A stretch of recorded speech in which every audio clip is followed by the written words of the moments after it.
What's up, everybody? Welcome, welcome. Happy Thanksgiving, y'all.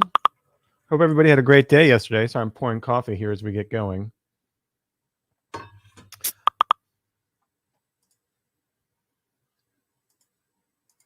We are just setting up here for a little open house.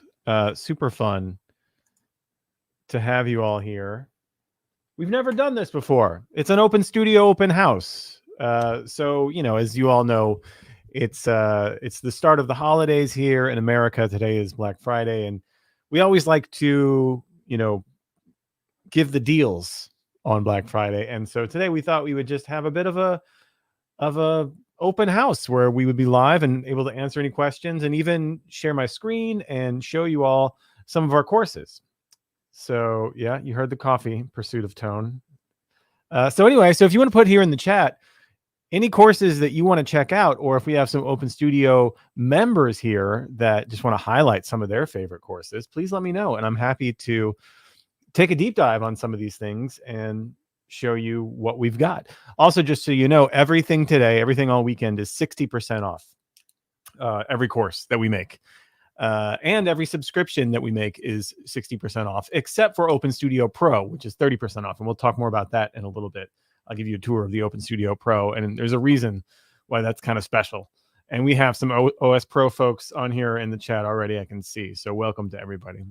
So yeah, so we're just going to be talking all things Open Studio today, just kind of going through our new piano pathways that we have. That's all of our piano courses and a kind of structured way to take them. We'll be going through some new courses. We'll be going through some of my favorites this year. We might have some special guests here. So yeah. So what's up? Pursuit of Tone is from Edmonton, Alberta. Atul from Mumbai. Let me know where you are today. Vietnam is in the house.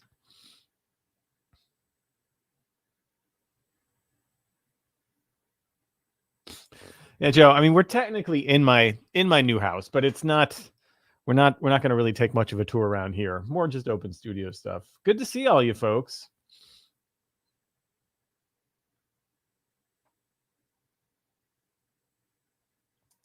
What's up, Paul? Paul's in Portland. Says the best regular stuff includes daily guided practice. Thank you, and the chats between Peter and Adam. Thank you. The piano pathway sounds interesting. Tell me more. So, Paul, we're going to get into that in just a second here. I'll go through the piano pathways first. But, one of the main issues that we kind of resolved with this piano pathways this year, we've made so much stuff over the last few years. I mean, like so many courses. I've lost count of how many courses we have exactly, but it's dozens. And so which is great. We've got a lot of stuff for people to work on, a lot of ways to practice, a lot of great information, a lot of amazing teachers. But there was a bit of a block with some people of like, well, what order do I take things in? There's so much here. And so we had a couple of really talented people, Brian Fielding and Luisa Lubambo, helped us to organize our piano courses in this piano pathways. And so this piano pathways is similar to how you might structure a piano program at a conservatory, where we take everything and we have an anchor course that sort of is the anchor of your time, and then these courses that go around it. And I'll share my screen here in a little bit and let everybody know how that works. It's very, very cool. And I know we've had some people kick the tires on it. I don't think it's widely known yet, even in the Open Studio community, but if there's any Open Studio members here now, it is on your dashboard, the piano pathways. It says My Piano Courses, and it's a great resource to just see. It's not even the skill level. It's kind of like what works together, what works in what order, in the order that we think works best for people to actually get better. And it's a great way to kind of just keep track of what courses you have available to you, especially if you have like the All Access Pass, which, like I said, dozens of courses, some courses on saxophone that our pianists might not be interested in, or bass or whatever. And this is just all the piano courses. So cool. Steve is in Massachusetts. Happy Thanksgiving, everybody. Just before we came on, I had some leftover turkey and cranberries, and man, that's good stuff. The leftovers almost as killing as the meal. Almost. Oh, nice. Joe Mascara. New OS Pro member here. Awesome, Joe. Well, I hope you like it. Please let us know what you think of it. Joe's been a long time Open Studio in the Open Studio orbit family. And so really curious, Joe, of your thoughts, because you've seen it all at this point.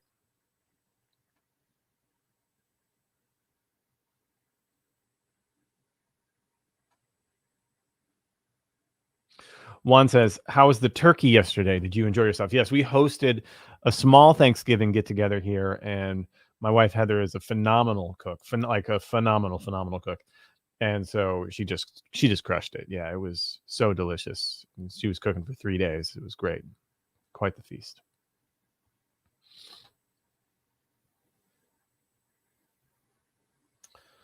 All right, Argentina's in the house. So Dan is on here. What's up, Dan Martin? Hope you had a great Thanksgiving. Chi-Town is in the building. That's very funny.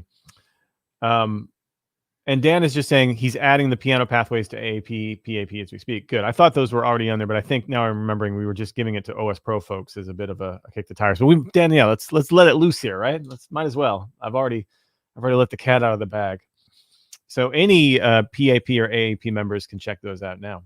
So speaking of that, let's give it a go here. Let me see if I can't.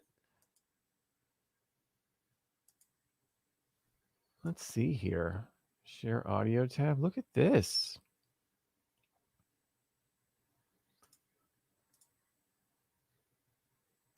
Oh, this is so cool. Okay, so there's a bunch of new features here in what we use to stream, and I'm very excited. Everybody's getting really good at streaming. Have you guys noticed that in the last year or so? Everybody can stream, and the companies that do streaming stuff are getting better and better. So anyway, that is our piano pathways. This is the new piano pathways, and this is the new structure of our piano courses at Open Studio. And it's great because you can see all of the piano courses you can make, and you can kind of take it as you might with the university. So if you're a Piano Access Pass member, this could be sort of where you would start and end your work with us. And all of our piano courses that just focus on piano are included in this. And it's a way to take them in an order. So even if you're just a novice and you're just starting out here, we have them structured so that they get a little bit harder and everything kind of goes together at once. With the idea of, our mission here is to help people to play better. So this was designed with that in mind. Like, what's the most efficient way for people to use our courses and get better? So we structured this, in the past we structured things like novice, beginner, intermediate, advanced player, and we're going away from that. We're moving away from that nomenclature because it's just not helpful to sort of label the player, right? To label the student. So what we're doing is labeling the courses themselves in different levels, because some people have been playing for 20 years, but they haven't really been playing seriously, and they're a little bit cautious to call themselves a beginner, right? I've been playing for 20 years. How can I be a beginner? But they haven't had a lot of experience with jazz maybe, and they're just coming back to it or something like that. And so they might be a little trepidatious in saying, well, I'm a beginner. So we thought level 1, that's kind of your entryway into jazz piano, where you don't have to label yourself something that might be a little frightening after you spent 20 years playing. Or some people might not consider themselves advanced enough for courses that they actually are ready to take. Like, oh, I'm not an advanced player, I don't gig, but they can actually play. They're just not quite sure that was ready for them. So we've kind of gotten rid of all the labeling of the player itself and gone to more of what is the level of the course, and then tried to group those courses together. Now, this is as much an art as a science, and this certainly isn't going to be exact for everybody, but we really took a lot of time and thought into how we organize this.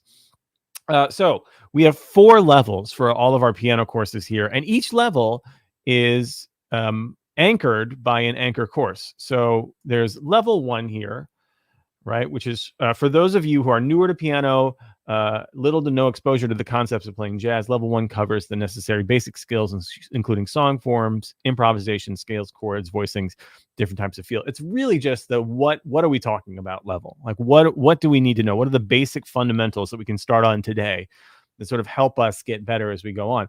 So each of these levels, each of the 4 levels, has an anchor course.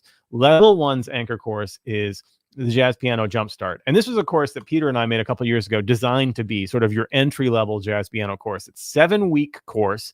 It's designed in 7 weeks where you take a lesson and then some guided practice sessions. There's some ear training.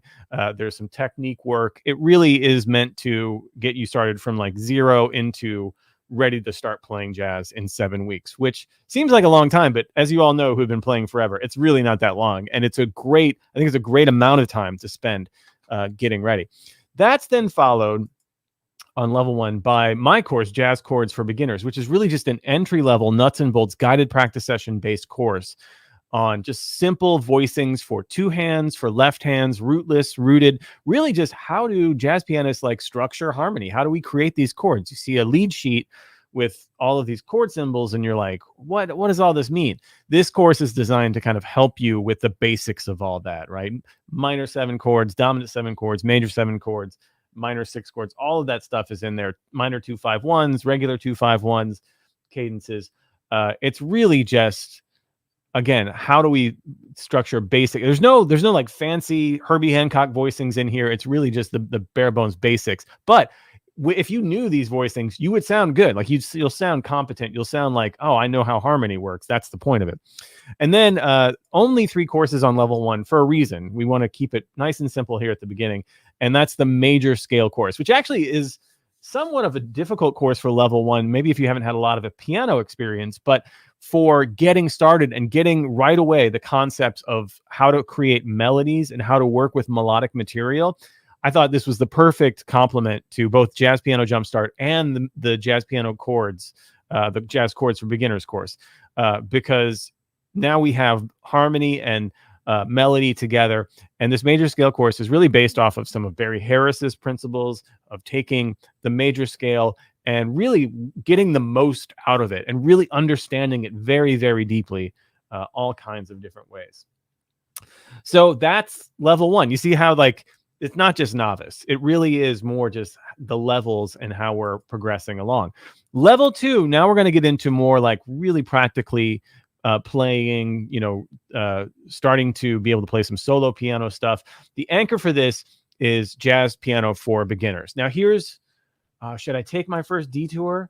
I don't know if I should take a detour because I know I have a special guest who's coming. We're going to save this. We're going to put a pin in Jazz Piano for Beginners in a minute because I have a very special guest who's going to be coming in.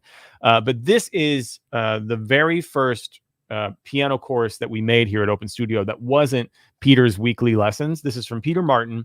It's meant for beginners. It actually is meant to go right off of Jazz Piano Jumpstart. So you can really just, once you're done with that Jumpstart, done with the chords, done with the scales, you go right into here and it picks up right where that Jazz Piano for Beginners or Jazz Piano Jumpstart left off. And so it's all about listening and imitating Peter Martin, which is something that we should all be doing anyway. It's all about learning the blues. It's all about learning the basics of bebop, basic harmony, listening, how to listen. Really, really great stuff. Now, some courses that are the deep dive courses around this level 2 anchor, 5-minute ear training. This is one of our more popular courses for this year.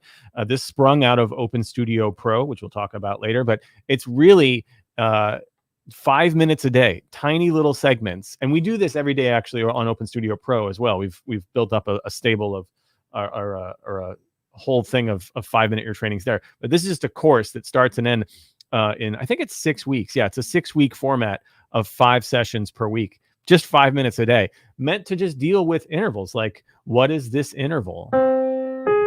That kind of thing. Like, what is that? What is this interval? And then I say tritone, right? And the repetition of just doing this, then we start getting into what is this triad? Major, minor, diminished, augmented. What is this triad? And then we get into like chord changes, progressions, cadences, 5-1 cadences. Can you hear that? And just the practice of just a little bit every day, doing it every day, tends to, lo and behold, make people better. Look at Clint showing off here. Minor 6th and a triad. Clint's got great ears. So that's 5-minute ear training. And again, these are good for really players of any level. This is just sort of the level that this coincides with. Colleen loves Bob DeBoo's rhythm class. Colleen, we're going to save it. We're going to do Open Studio Pro here in a little bit. Next up after the 5-minute ear training is the Bebop Enclosures for Beginners. This is one of our most popular courses from last year. This is really just my introduction for you for basic like targeting enclosures plus broken seventh chords. That sound, right, where you're taking pretty lame sounding melodic devices, but when you add this sort of bebop thing of approaching from below, above, surrounding it, you get that. So great, so much fun. And we just go through all kinds of keys. We go through Scrapple from the Apple, Groove and High. It was a really, really great course. We've got a lot of great feedback on. Next up is Jazz Piano Basic Left-Hand Voicings. This is a course just for pianists, just for left-hand voicings. There's no two-hand voicings at all. And it's really just about being able to accompany yourself when you're playing with a rhythm section. And this, weirdly, it's a question we get asked all the time. Well, what do I play with my left hand? What kind of chords do I play? A lot of rootless voicings, how to make really good sounding 3-note and 4-note voicings over things like 2-5-1s and minor 2-5-1s. It's a really, really fun course. Again, it's all guided practice session based. So there's not even really lessons. We just practice together. And at the end of the course, like, you understand not just what it is, but how you can work on it and incorporate it in your tunes. Super fun. Okay. Next up then is piano finger independence. This is based off of the Phillips exercises we worked on early days in Open Studio Pro. Keeping some fingers held down at the piano, finger independence really more than anything. It's a really, really fun course. A lot of people like to add this course on to others because it's really just about going through these first 6 Phillips exercises. That's all it is. It's not crazy complicated. It's really about getting strength. And the people that have done this with us have all noted, like, I feel so much stronger, have so much more control after doing these for a while. It's really, really cool. So that's piano finger independence. And then added with this too is the Jazz Glossary. This is actually the first course I ever made for Open Studio. I just started kind of behind the scenes, making sure everything was running smoothly for the music. And then I made this course as a bit of a reference. It's a Jazz Glossary. What is a major 7 chord? What is a diminished scale? Like, what is an altered scale? What is a sharp 9 chord? It's literally just that. And again, this is often used as an add-on with other courses. Yeah. Sorry, I'm going to turn off my Slack here. The notification sounds might be giving people, right? It's our day off. We don't want to hear the Slack pops. It's super funny. Oh, man. Oh, thank you, Colleen. That's super, super sweet.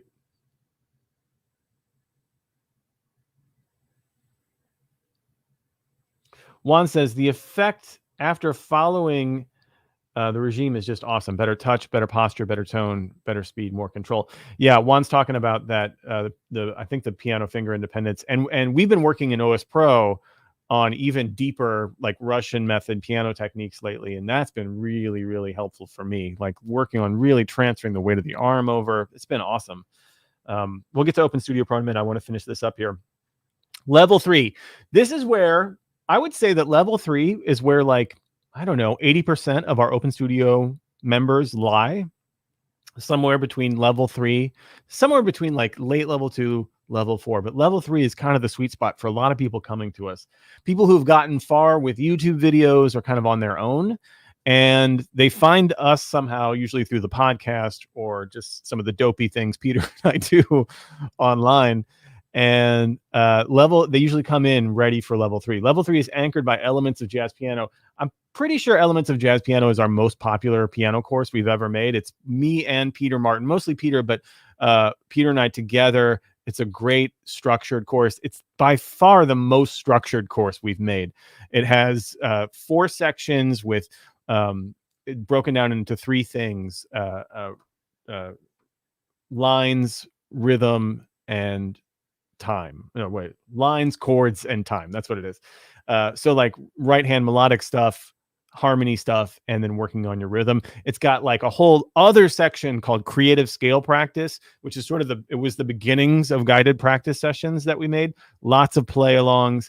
Everybody really this is one of our older courses too. This is meant to go right from jazz piano for beginners too, which is the anchor of level 2. Like those first 3 are meant to just go right from one to the other. So even if you just took the anchors in a row, I think you would find a great progression there. And all the other ones you can kind of just pick and choose or go back to, check out on your own.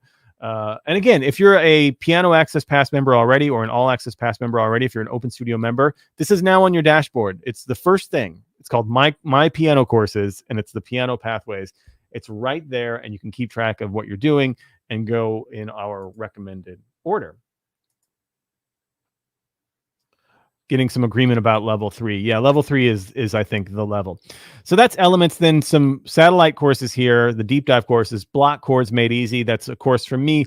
The basics of just locked hands, drop 2, 6 diminished stuff, but also playing tunes, being able to play the melody to tunes with drop 2 and locked hands.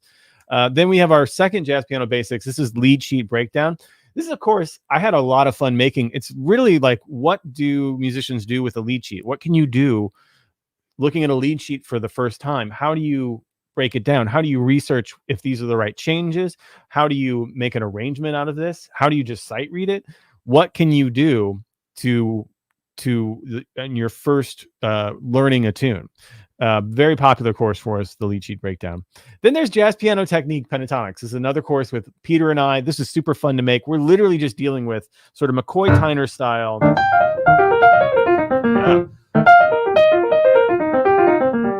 McCoy-Tyner style shapes on pentatonic scales, and then treating them like they're technique exercises. So you might go up, right? This was Peter's idea, actually.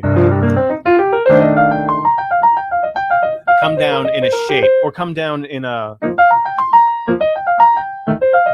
Really helps you lock in some of these shapes on pentatonic scales. Cool.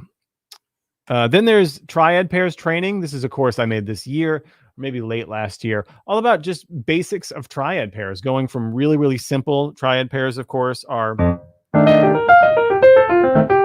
taking 2 triads and using their inversions as a way to get around chords. It works really, really well on modal tunes, on tunes with not a lot of functional harmony. Triad pairs can be really, really handy. Again, we start with the basics here, and then we get more and more complicated. That's been a really popular course. Then there's Brazilian Jazz Piano, one of my favorite courses. This is with Brazilian Jazz Piano master Elio Alves, played with so many great people, including Joe Henderson and others. And it's incredible. And we'll probably take a deep dive. We might have a little special guest later that's in this course. So hang around for that. And then it's the jazz piano method. And I actually might take a little detour here because we have already had people talking about the jazz piano method. Let's see here. Share my screen.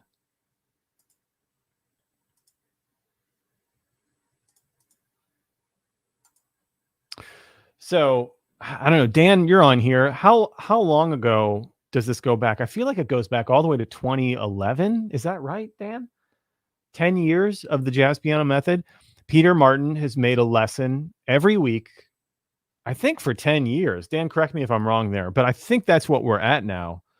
And it is awesome. I mean, it's just an incredible resource. And Peter's style of teaching is his very own. And it's so cool to hear and so enlightening to hear such a great musician just kind of talk his way through what he's thinking about as he's working on tunes and working on soloing. And there's, he has these different kinds of lessons, right? Where he does tunes like here, right. This last tune is Cantaloupe Island, as you can see here.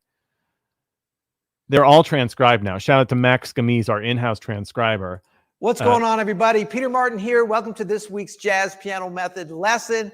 I hope this is finding you and your loved ones well. I'm excited to be here, and I thank you for joining me here. We are talking about Herbie Hancock's Cantaloupe Island. This is an important, iconic tune, and for many reasons, but probably primarily because of how it starts. I mean, this is one of those tunes. So he's been doing these every week. There's a new lesson every week. I think it's probably one of the most iconic and just epic online lesson programs of anything, music or otherwise, that there's ever been. I don't know how there could be anything else.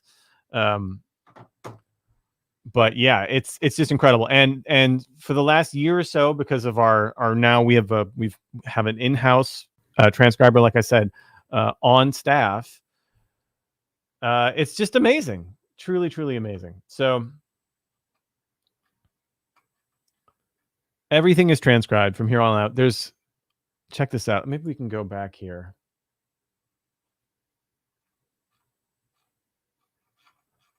Here are all the lessons, weekly lessons. Look at this. 2017. And you get all of this when you get the new lesson every week, but then you get this incredible archive. It's pretty awesome. And this is one course on Open Studio. 2010, July 10th, 2010. I love it too, because it's the first lesson we have on here is July 10th, 2010. And the name of the lesson is What Should I Practice? And then there's just 800 things to practice above it. It was like, he was like, what do I do? Oh, I'm just going to do all this. Okay, cool. Anyway, very cool stuff.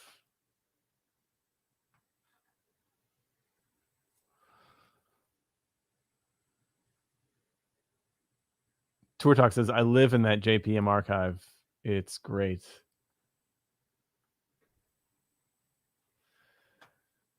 All right.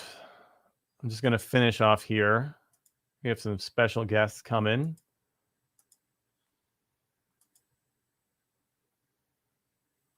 Let's finish off the... Hold on. There it is. Oh, that's the wrong one. Sorry, guys.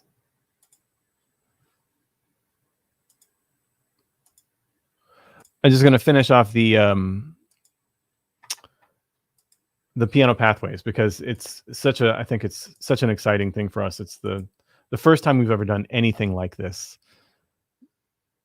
So super cool for us. I think that's it. Yeah, that's it. Okay. So that's level 3. And these first 3 levels, like I said, level 3 is like the sweet spot for most of our folks that come on. And probably where if you're the first, this is the first time seeing anything from Open Studio and you're thinking about joining, this is probably where a lot of you are, especially if you've kind of gotten there on your own.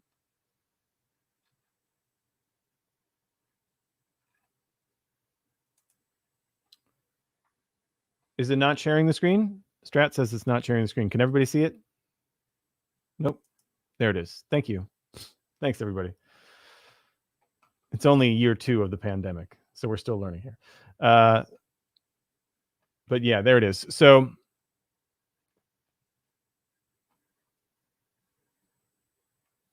oh, nice. M. Shearer is saying, I love this list. Put in levels. It's going to help me so much. Yeah, well, this is by far the most, one of the most consistent pieces of feedback that we get.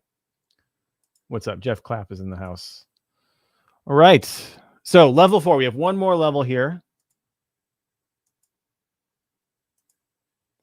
Now, those first 3 levels, like I said, pretty structured, right? Like lots going on.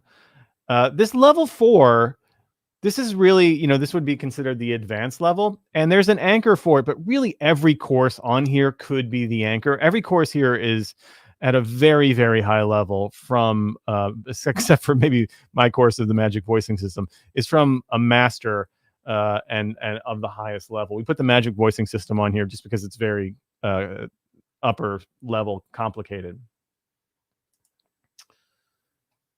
And so the anchor for this, though, is Fred Hirsch's course, Thoughts and Experiments with Solo Piano, which has been the most popular course that we've had all year. It is unbelievable how much thought and care is put into this by Fred. He spends like 10 minutes talking about what he does with his feet at the piano. That shows you like the level of detail that Fred has with everything. And the whole course kind of springs from that. It's not exclusive to how you sit. I mean, it's like everything that he does has some kind of thoughtful process behind it. And I mean, I've heard from high level, like, players who are out there doing it, who have checked out this course and said that it's changed how they play. I mean, there's no secret that Fred has taught some of the great young pianists that are around today. So we are so thrilled that he even wanted to do this, and it really is unbelievable. So check that out. That's the Anchor. If you're an Open Studio member and you haven't checked that out yet, you've got to check that out. So that's Thoughts and Experiment with Solo Piano. Then there's Keys to Jazz Piano. This is one of my favorite courses. This is a course that Jeffrey Keyser made just on his own a few years ago. And then when we hooked up with Jeffrey, we took these videos that he made. He kind of had them individual, and we organized them for him. We transcribed a lot of it for him. We have workbooks for him, kind of just made it more of an Open Studio course than it was.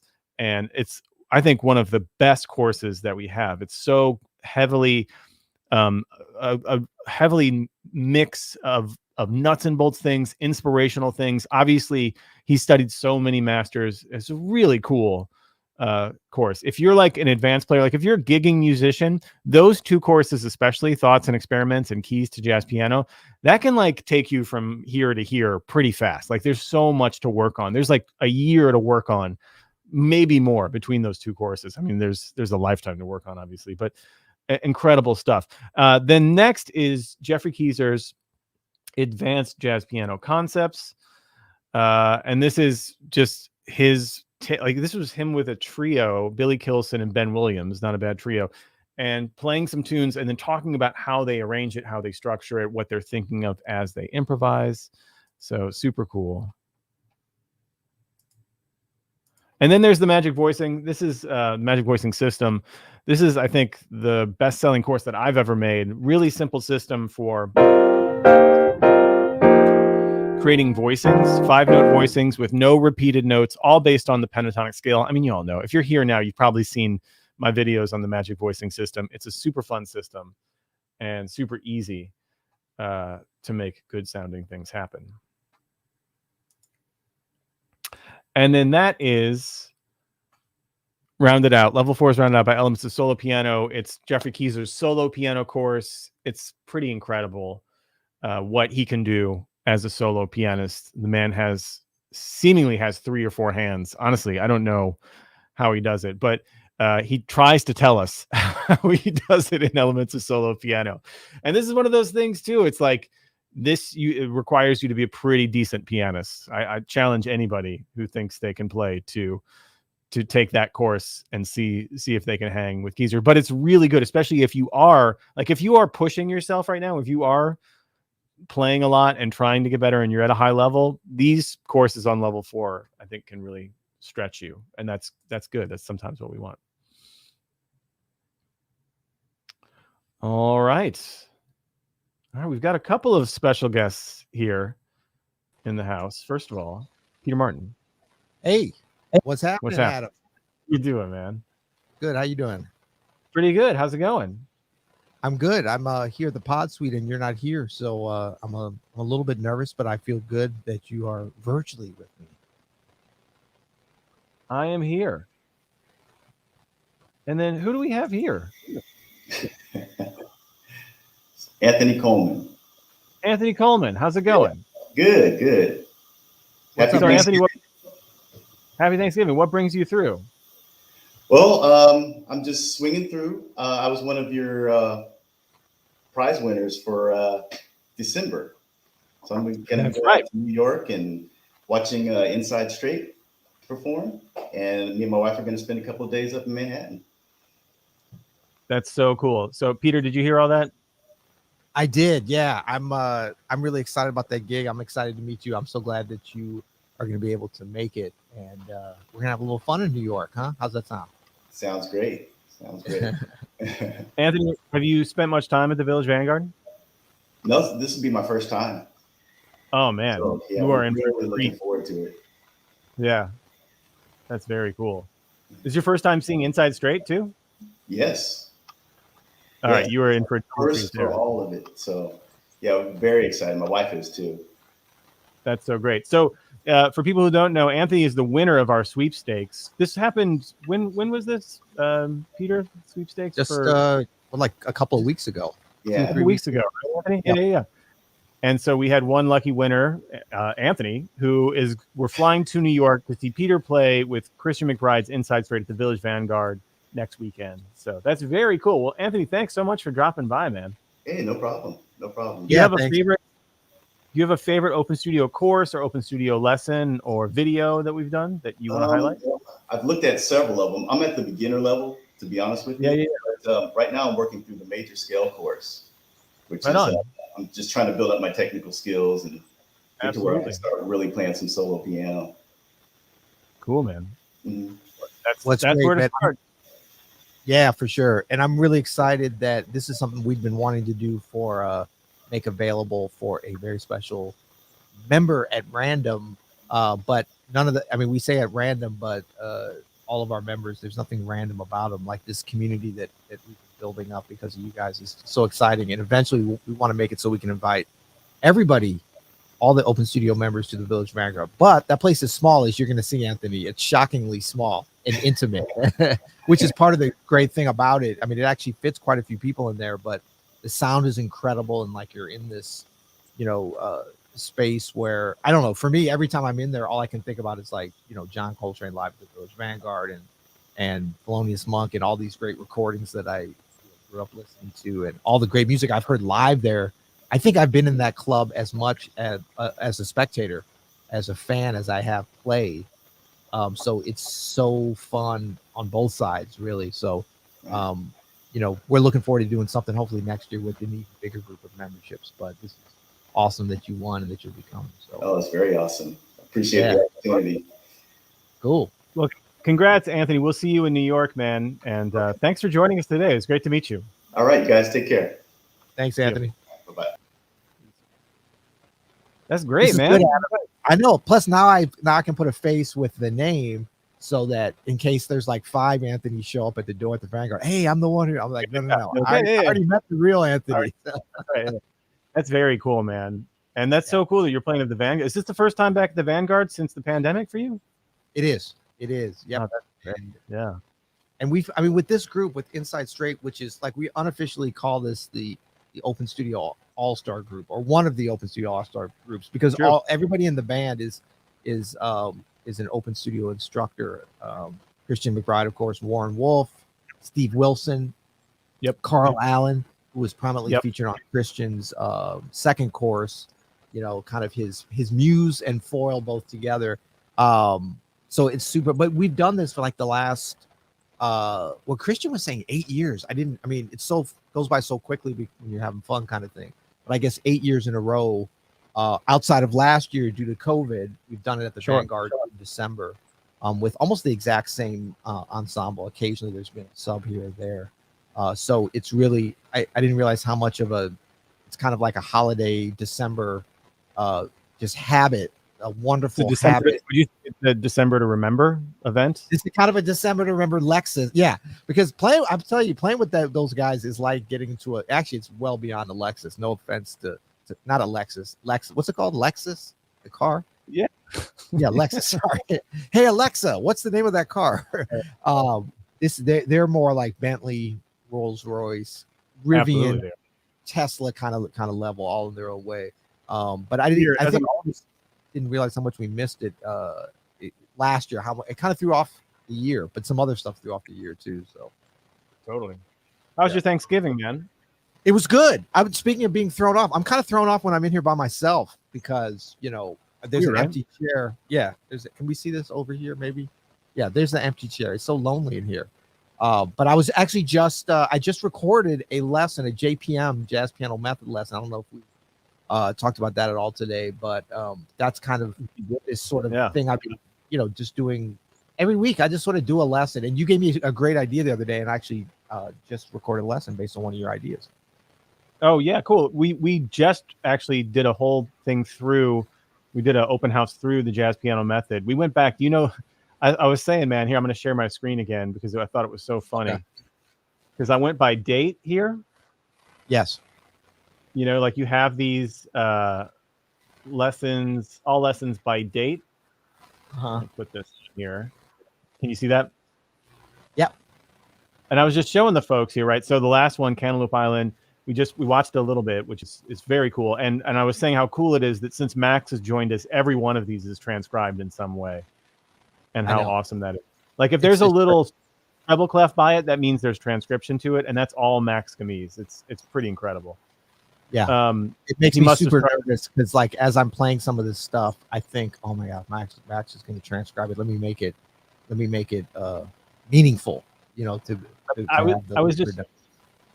Oh, totally. I was just showing everybody though, man. I was trying to remember how long this goes down and when you started, and I was just showing everybody. The first one that we have on here is from July 10th, 2010.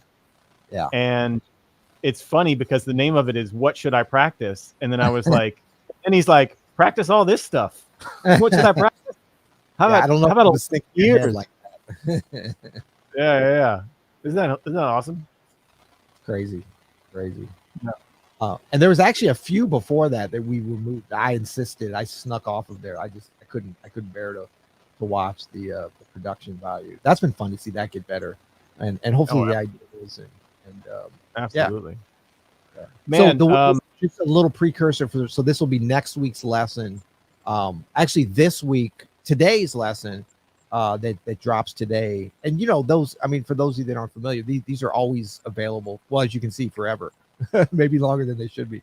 So it's never like, I know some folks kind of keep up week by week, which is really impressive because it's a challenge for me to keep up week by week in making them. But you can kind of jump around. It's not a progressive course in a strict sense.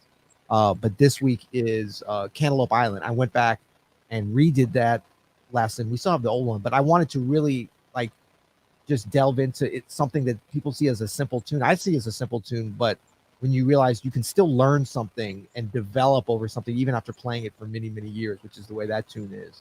And I actually heard something, and I talk about it in the lesson today, that I had missed. I don't know if I missed it, but it's just one of those details that makes a difference, But that's always exciting for me. That's super fun.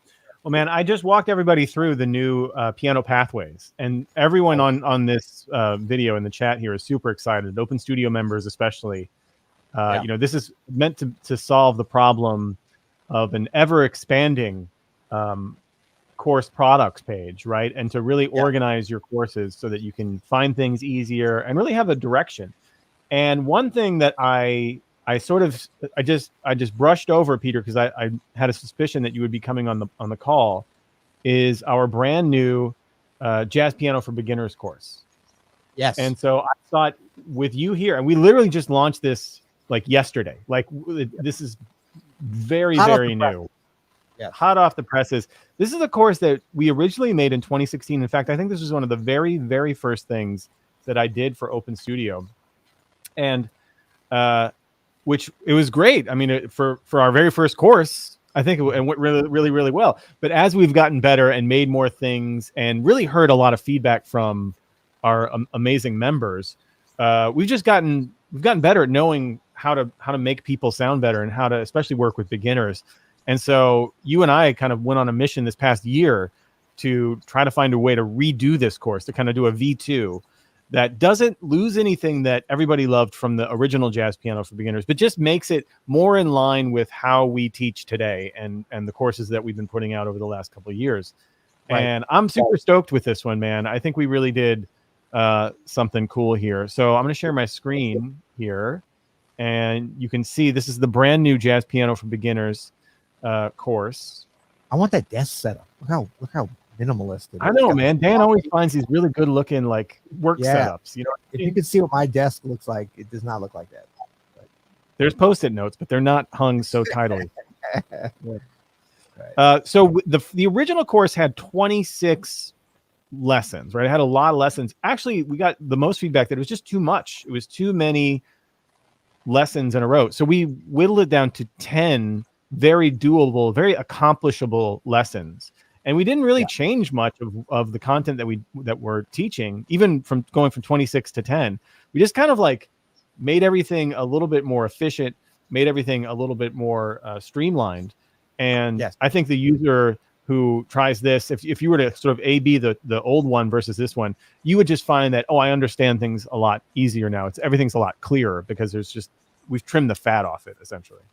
Right. And I think this was an example, like I'm so grateful that we've had. I mean, this has been, I believe, our most popular course, or one of our most popular courses over the years. We don't like track that super closely, but I could feel like it is. And it makes sense because there's so many people, pianists, that want to learn how to play jazz that are starting at the beginning, and then other instruments and vocalists and all this stuff. But we were so fortunate to have feedback from a lot of members and folks that have gone through the course. And I think because it's always been so positive, and they're like, oh my God, I like everybody kind of liked what we have. That kept us, as we talked about it, remember back at, I mean, we've been talking for what, a year and a half in depth about exactly how we were going to redo. We knew we were going to redo it, and we were trying to figure out how, but because folks said they really liked it, we kind of almost pushed it to the side. We kept doing it, but there's certain things that just irked us. But that feedback kept us with those same concepts. We said, we're not going to totally redo this because it's working. I mean, we actually met members and have heard them that went through, and the way they started and where they got to at the end, and then went to elements of jazz piano and stuff. Like, we knew that the thing worked, but we knew it could look better. And as you say, we could trim out some of the fat. And then I'm sure you're going to talk about the GPSs, because that's what I think is really the differentiator between this version 2 from version 1. Well, yeah, before we get there, though, even if we just look at here the first lesson, Peter. So again, starts the same way the old course started, but a huge difference. We didn't, for some reason in 2016, we didn't think that people would want an overhead camera. Why would they need to see our hands? And now, of course, that's hugely important. And then little things too, little things we've learned along the way, putting the, hold on just a second. Let's try this again. Things like graphic notation on screen. We're playing the rhythm in the right hand. And the left hand is playing whole notes. So now we're getting a little bit of that independent. Just something like this. The hands, right? I'll try to find a more flattering stopping point. There we go. Just something like this, that, to have the graphic on screen as they're playing with your hands is something that we didn't even consider in 2016, that we've learned so much. And I think actually just online music education has gotten way clearer, way better about this. So super exciting. Even just these 10 lessons, I think, are incredibly improved. I like this. I think this is Mark. I love how not only do we learn and improve along the way, Open Studio learns and improves. Oh, thanks, man. Yeah, we're constantly trying to. I mean, we understand that we're always students of whatever game we're playing, whether that's jazz piano or how to teach jazz piano, and so that'll never stop. I feel like that's kind of really deeply from you, Peter, ingrained in our company culture. That always be learning, always be trying to grow, always be trying to understand. So yeah, and I think we've learned in a couple of different directions that's very interesting, in that as we've been able to technologically do more, the overhead camera, the living notation, certain stuff just wasn't available when we started out. But we've also we haven't just, taken every shiny new toy and used it everywhere. We've learned where to use them, at least where we believe, especially for this course, where it's most effective. And so what you were just showing with the on-screen notation, that's actually not our living notation, but we made the determination that it was going to be more effective because at the actual point and how you're consuming it in this lesson, that it was going to be better to see it this way. So we're really thinking at each step of the way is because we've got such a great community, we've gotten feedback on these things, and we've kind of watched, how do people use this? How do people go through this? They stop and pause and everything. So what we're trying to do now is, at first it was like we were so excited about every little bell and whistle. Now we're like, what is the most effective way to leverage the technology? What do you need to see and what do you not need to be able to see as you're learning this? Because sometimes it's like just being able to hear is even the best thing. So living notation is this, and it's different than just the on-screen notation. We're getting a little echo there, Adam. We're getting a little echo. I'm not really sure where that's coming. Is it on my voice or just on what I'm playing? Just on what you're playing. Here, try this. Better? Still there? Then I don't know what to do. You know what? It might be me. Anyway, we don't have to play a lot through that, but that's a great point, Peter, is that, you know, and this is actually for anybody who's teaching anything. It's like the instinct is to give everybody all the information, right? If they just had all the information, they would know what to do with it. That's not always the case as a teacher. Remember, you're teaching something over the course of time, and human brains have a specific way that they lock things in. So learning how to feed things out in the way that's most appropriate for the situation is something that's taken us time, and it's something that's new here in the online space. And that's kind of what's exciting to me, is it's not like teaching a college class where you can really learn how to be good at that, you know, by taking a class, obviously. But teaching online is still, you know, there's still different tools every year. There's still different ways to use the tools. I mean, obviously the classic way to teach pedagogy and the way that humans learn things is not going to change that much, but the way we present it matters. And so for any teachers out there, you know, just always, you know, to be thinking of like, is this everything they should know, or can I pull things out and that might make it better? Like, can I take things away to make it clearer for the student? So, and I think that's what we've done here. So just before we get to the GPSs, the 10 lessons that we have here are the PM blues, C blues, the PM blues improv, shell voicings, which are intro to chords, swing, wrong notes, basic jazz theory, triads and arpeggios, 2-5-1s, bebop, and ear training. Now, Peter, I don't know what else a beginner jazz pianist would want to know. That covers it all. Right. You know? Yeah, and I mean, there's a little bit of, I definitely go into maybe 20% of the lessons. I go into some kind of aspirational area and I talk about that, you know, at the beginner level. But I think that's important because you want to be hearing and kind of thinking about and having it floating around in your consciousness and maybe even subconscious where you're going. Like, I think that's very important for learning to play jazz. It keeps you inspired. It gets you a little bit ahead of the curve, you know, and it gives you a target to go towards. And so, like, I'm a big believer in having a little bit of that next level floating around and you hearing it. We did that here with, you know, some of the performances. That's kind of what that was about. It's like, these are tunes that you can play at the beginner level, but let me show you a little bit in terms of where you can go with it. And I think that I look back at, you know, the way I learned to play, and I know the way you learned to play from us talking at them, and just different players that, you know, like we talked about this in Language of the Masters. It's like, you know, talking with other musicians, especially when you're coming up and learning in a community environment, whether that's, you know, 3 folks in a room together or a couple of hundred online or whatever. It's like, you know, where do you get that inspiration for that next idea? Where do you kind of hear where you're going? Where do you start to see like, oh, how did I learn? And I see a lot of really good players learned by not getting ahead of themselves, but always kind of knowing what was around the corner, at least, you know, what it sounded like before you got there. So we try to do that with, as you know, to your point about the information, without it becoming a thing of like, this is all about information. Because in the words of Adam Manish, you can't information your way to being a great player. But we want to give you that pertinent information at the right time for you to be able to hear that. And I think we kind of did it on this because like we were saying, I mean, the jazz piano for beginners, we know that worked, and it's the hardest thing. It's kind of like, well, because I didn't like the outfit and the coloring on myself in the video, we're going to redo all these just for that. We got to make some improvements without losing the essence of stuff that works. So I'm super proud of what we did here. Totally. Me too, man. And speaking to not information your way, there are the guided practice sessions where we just practice together. You know, I think had a great idea for another tag. I know you think I'm always putting too many taglines into the era thing. So as you started with you can't information your way to becoming a better player, but you can practice your way to being a better player. Oh, that's very true. That's very, very true. Yeah. So let's check out a little bit here of the, and I'm gonna try something here. See if there's still an echo. What's going on, everybody? Adam Manish here.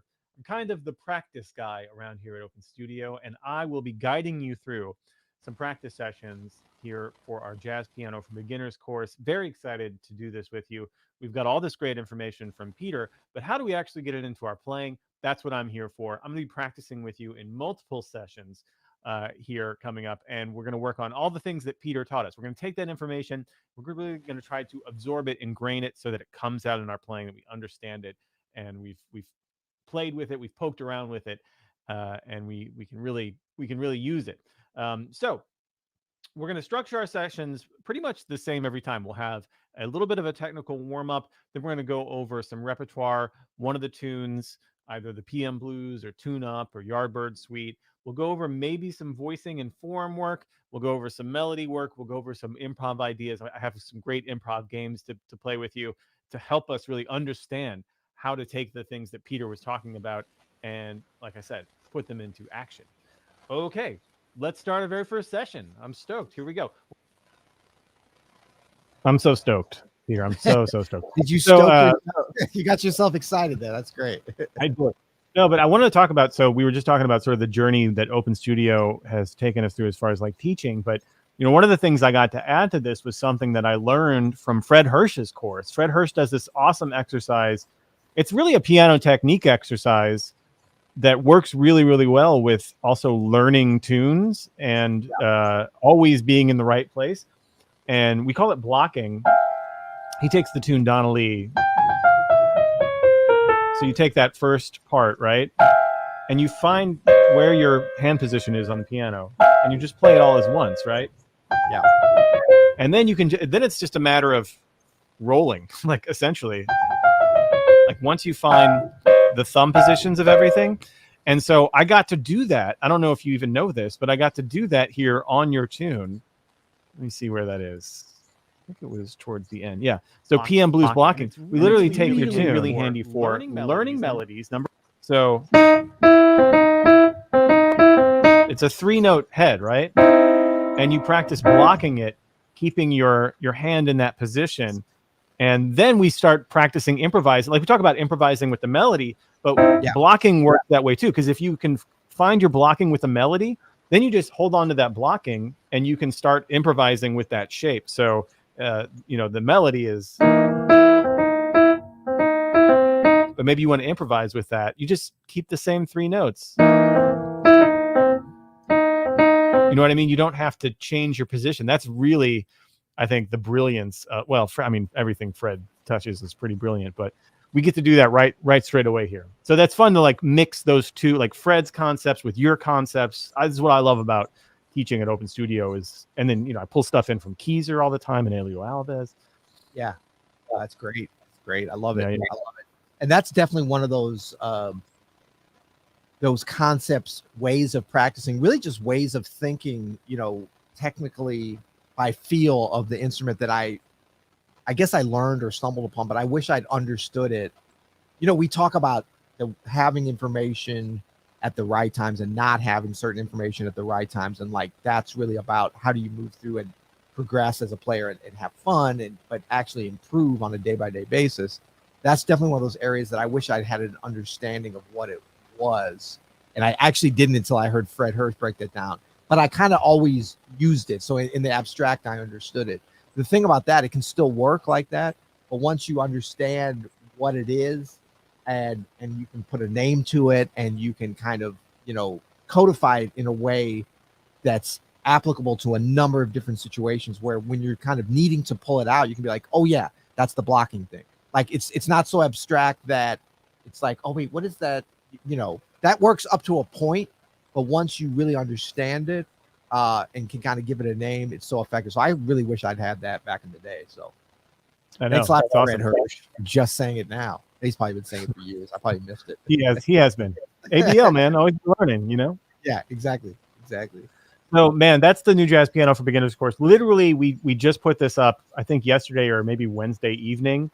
Kind of under the radar because I don't know if you know, Peter, but there's other things happening this week. Thanksgiving, Black Friday. And by the way, we're on here having this open house because we realize we get a lot of new members this weekend, today specifically. So, of course, we have deals for anybody from a new member to members wanting to upgrade to whatever it is you want. Now's your time. I think it's 60% off all courses and all memberships except for Open Studio Pro, which is 30% off, which is the only time we've ever discounted Open Studio Pro, by the way. Right. And might be the only time that we ever do it for the rest of the year, for sure. But We do. I would mention Open Studio. I could just say with Open Studio Pro, that the price on that, I don't know if you know about this, Adam, is actually going up. So that discount is very special because, as you say, we just don't discount it because it's just such a special thing. I know we got some OS Pro members on here that can speak to that. It's such a personalized experience, and it really is like the top level, the top shelf, the Pappy Van Winkle of what we're doing around here, because you get access to the great Adam Manis doing this exact type of thing every day, making these connections between all the courses in a live, personalized way. And so it's something that I've seen Adam develop over this past year, a little over a year now, that is just, it's just not being done anywhere else, not in this space. And it requires a huge amount of time and resources from a number of people at Open Studio, but obviously starting with Adam, and a commitment to this, to the daily connection. And so talking about looking around the corner, Adam is always looking around the corner, looking around to the next month, looking around to the next week as to what this group needs. And so it's a very special thing. So the price on that's going to be going up quite a bit at the new year. But we always like to have these opportunities. In fact, I just wrote an email that's going to go out to some folks, I think on Sunday, where I was basically I said, I know we send out a lot of emails, especially like when you're kind of like thinking about coming. And the whole thing about this is just to let everybody know, I get a lot of emails. Everybody gets a lot of emails. Everybody hates emails, but hopefully you like emails when there's nice things that come along. And the idea with the reason that we're bombarding everybody this week is because this is really our lowest prices. And I just want to build up and continue to our mission, which is to help people play jazz better. So the more people, the more the merrier. And we know some folks can't afford what other folks can. And we want to keep this affordable. And, you know, our mission is not to make a huge amount of money doing this. I probably should have made that the mission, but that's all good too. But the mission is to help people play jazz better. So the more people we have in there at OS Pro, the more people we have in Piano Access Pass, the more people we have as part of our community. And we love it if you just come on the YouTubes like this. That's great too. I mean, Adam with his videos has reached hundreds of thousands of people. I mean, we're talking, I think we're up to like maybe 10 million views or even more than that totally on our channel. So we're just as proud about reaching people with our content, with our community, with our knowledge, with our artists, with our concepts, all this kind of stuff to help people, you know, demystify jazz, have fun, connect, and really push the art form forward. We can do it on YouTube. We can do it Open Studio, wherever. But this is a fun week for us because this is the time when we bring in people and are able to really, you know, get them in at an affordable price for folks that's important to, which is everybody that doesn't have a sugar daddy or sugar mama. I don't even know what those mean. I just like to throw that term around. I imagine it's somebody that's like paying you to just be you. We've got another special guest back in the green room that we're going to bring on in just a second. Speaking of Open Studio Pro, but I just want to talk about Peter and really your business acumen. I think I'm using that right. And if there's anybody who is a small business owner or a burgeoning tech CEO or a startup, one thing that I think really changed the Open Studio landscape in the last couple of years, because you said, you know, our mission statement is to help our global community of jazz musicians play better, right? Yes. And that wasn't always our mission statement. I don't know if you remember.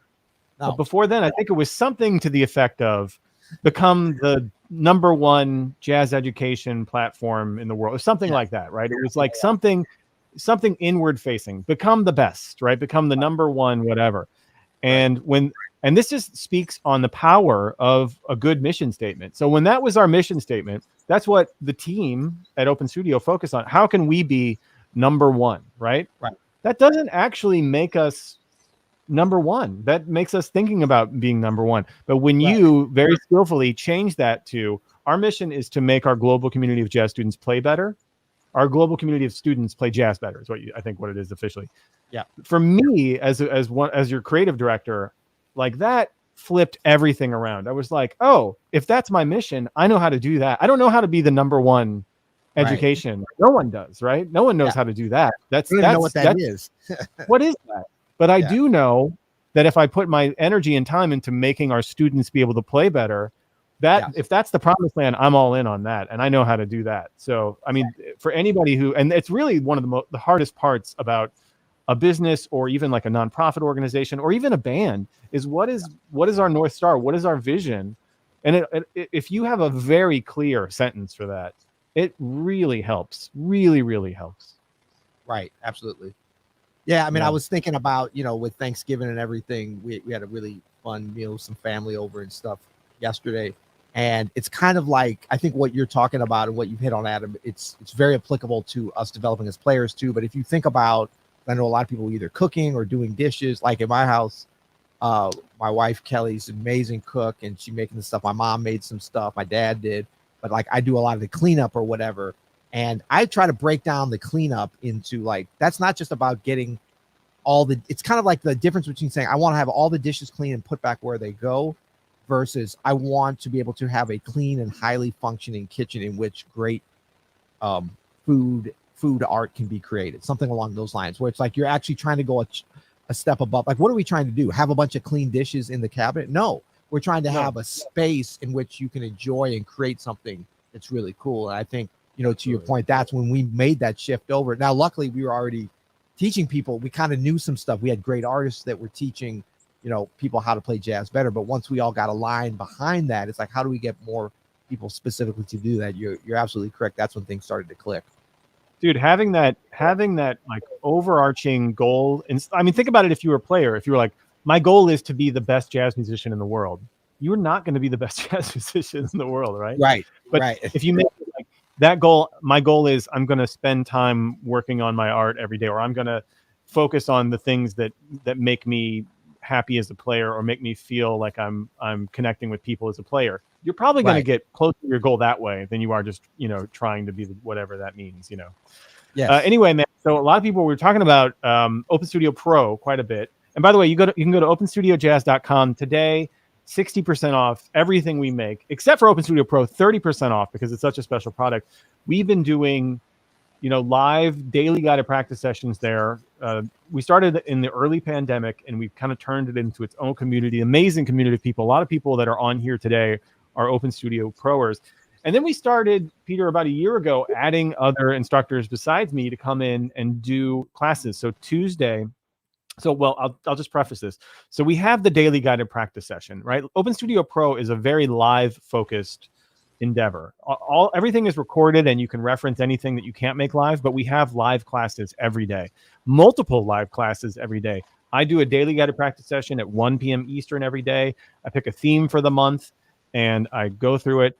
And then we have other classes. So on Mondays, we do the Monday Masters Club. That's where we learn solos from the greatest players of all time as a group. We talk about it. We perform them. We upload our videos of us playing like Clifford Brown's solo on Joy Spring or Bud Powell's solo on Dance of the Infidels, something like that, right? We're doing intros for that this month, learning all these classic intros, transcribing them, learning how to play them, playing along with the record. Tuesday, we have a rhythm class with Bob DeBoo, great bassist. He's got a great concept for teaching rhythm. Everybody loves that. And then Friday, we have transcription, advanced transcribing, Max's transcribing hacks with Max Gamiz, our in-house transcriber. He is amazing with his technical setup and solving technical problems with learning how to learn by ear.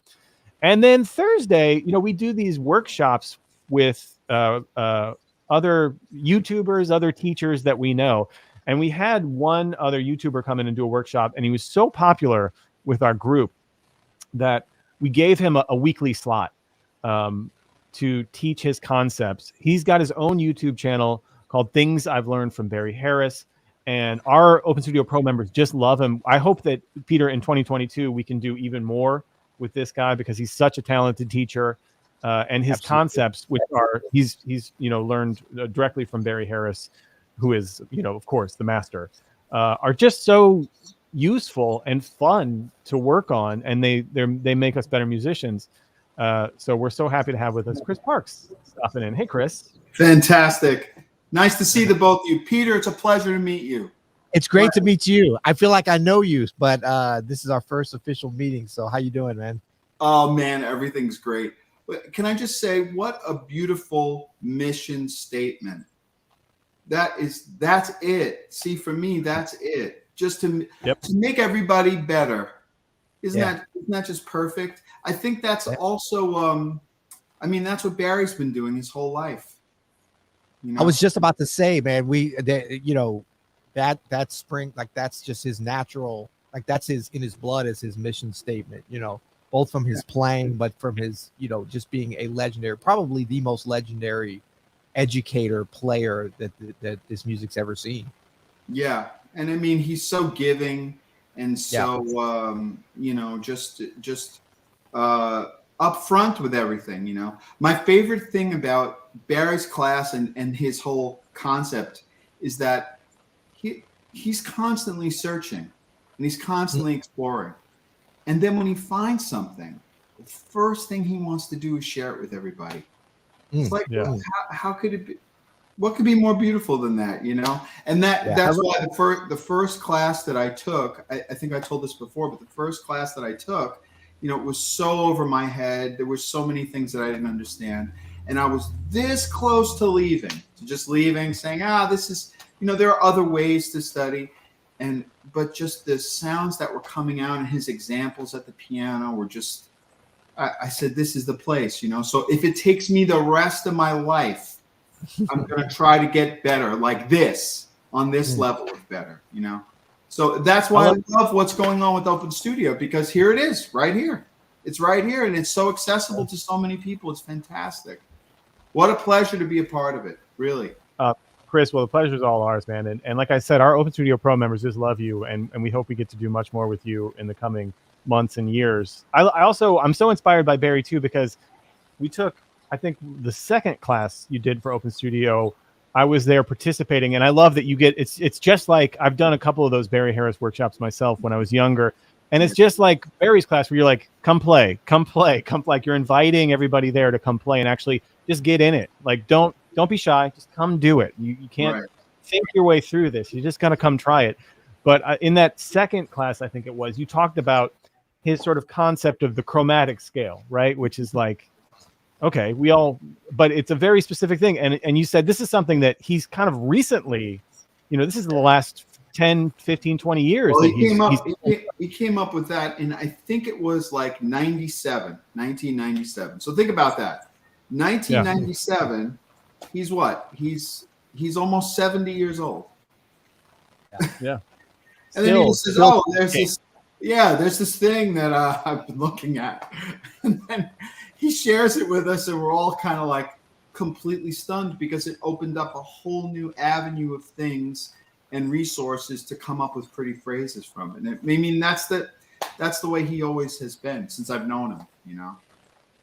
Well, it's so cool too, because you know, it's like, as you say, it's such a giving thing, because he, you know, there are these things that you could tell he understood, and a lot of other master players, well, not a lot, but a select group understood and probably never talked about outside of on the bandstand or the way that they would play. They never, you know, and there's nothing wrong with not codifying it or whatever. It's just that certain people have that talent to be able to play it, understand it, but then also be able to think about and say, like, wait, how could I share this? You know, most of us are kind of just okay to be like, okay, my duty is to play it and to get that beauty out into the world. But it's almost like a whole nother, it's like you're doing two jobs at once when you put it out there with your playing, but then you're willing to sit back and say, okay, I understand this on a very intuitive level. Obviously I understand it because I'm playing it. This is what Barry Harris maybe was thinking. You know, it's like, I can play it, so of course I understand it. But like, how do I put it in a way that I could explain it to others and possibly they could understand it? And then somebody like you, Chris, could be able to understand it, kind of repackage it, and then be able to explain it again, because then you get that great network effect. And I mean, that's what's been really exciting about your channel and just a few select other YouTube channels that are able to get this information out there. And so anybody who's looking for it is getting the real thing. And hopefully, and I think it is happening, you know, the YouTube algorithm starts to separate the cream from the rest of the stuff. And then all of a sudden it's like, you know, Barry Harris's, you know, his actual videos, and then folks like you that really understand it and can re-explain it. That's available to anyone, you know, and then folks like us can just be like, man, why didn't we have this one? And we can be bitter because we didn't have it when we were growing up. That's a great thing. It's a great thing. And the cool part about it being over on Open Studio Pro, and I'm going to share that now, guys, so we can take a look at Chris's page over there. The cool thing about it is then our Open Studio Pro members, they take it and they talk about it and they write out examples and they play for each other examples, and it's become a real subject of conversation. So here's Open Studio Pro, and people are asking, like, what's the difference between like the All Access Pass and Open Studio Pro? Open Studio Pro is kind of the top level product. You get all of the courses, the standalone courses with Open Studio, And then you also get all of these live workshops that happen, like I said, multiple times a day, live classes with myself, people like Chris Parks, Bob DeBoo. And so here's Chris's class here, and you could see, you know, these are all live, and there's members here. All right, so we'll start. Chris has a Zoom group, and we'll go through and bring people on to play examples. There's Colleen. I don't want to share anybody too much. There's some videos shared of Barry's classes. Never seen that before. That's very cool. And then these are archived here. All of Chris's weekly classes are archived forever. And there's you know, multiple sessions like this. My DGPS, we're on number 395, about to hit number 400 over there every weekday. Like I said, the Monday Masters Club, the rhythm training with Bob, all of this is available.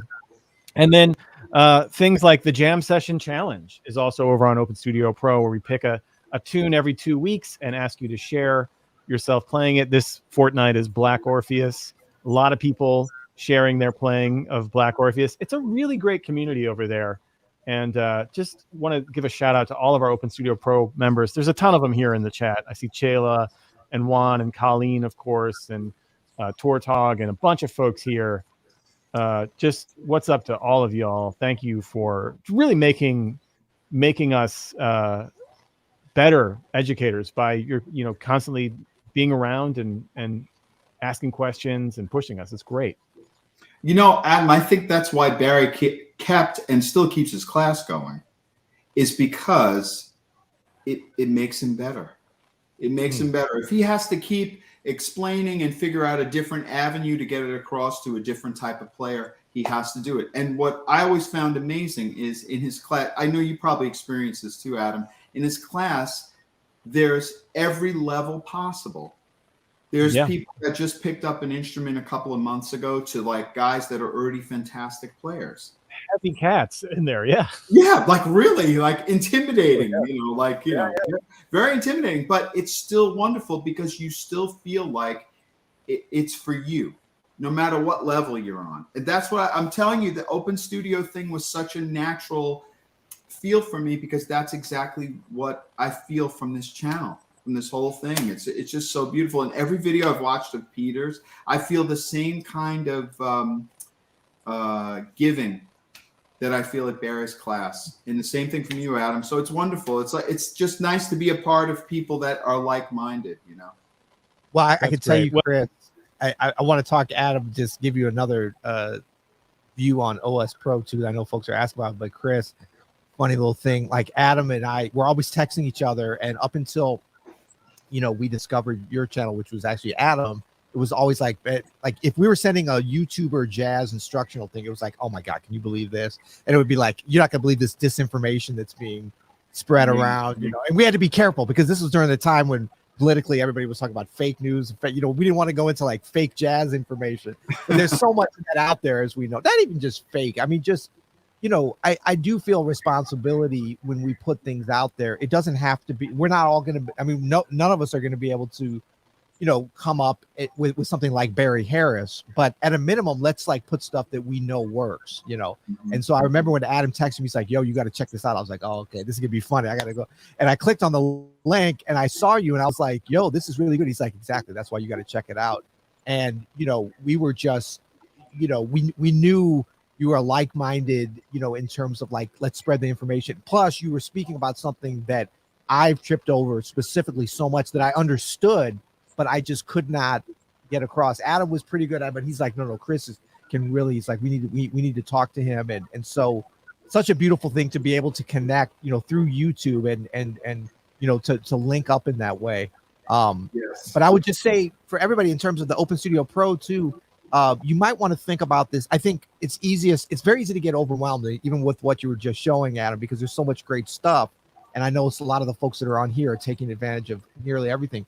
But one way to think about it is like, it's like if you go to a convention or a conference and there's no way you can go to see everything that you want. And some people get frustrated. They're looking at the schedule and they're like, oh, I want to go see this in this room, but there's also this going on. And then there's other times when you're like, wait, there's nothing going on. But there's these conflicting things. But I think with Open Studio Pro, folks that have really gotten a lot out of it, look at it more like you know, what is the knowledge and the pathway that I need at this time?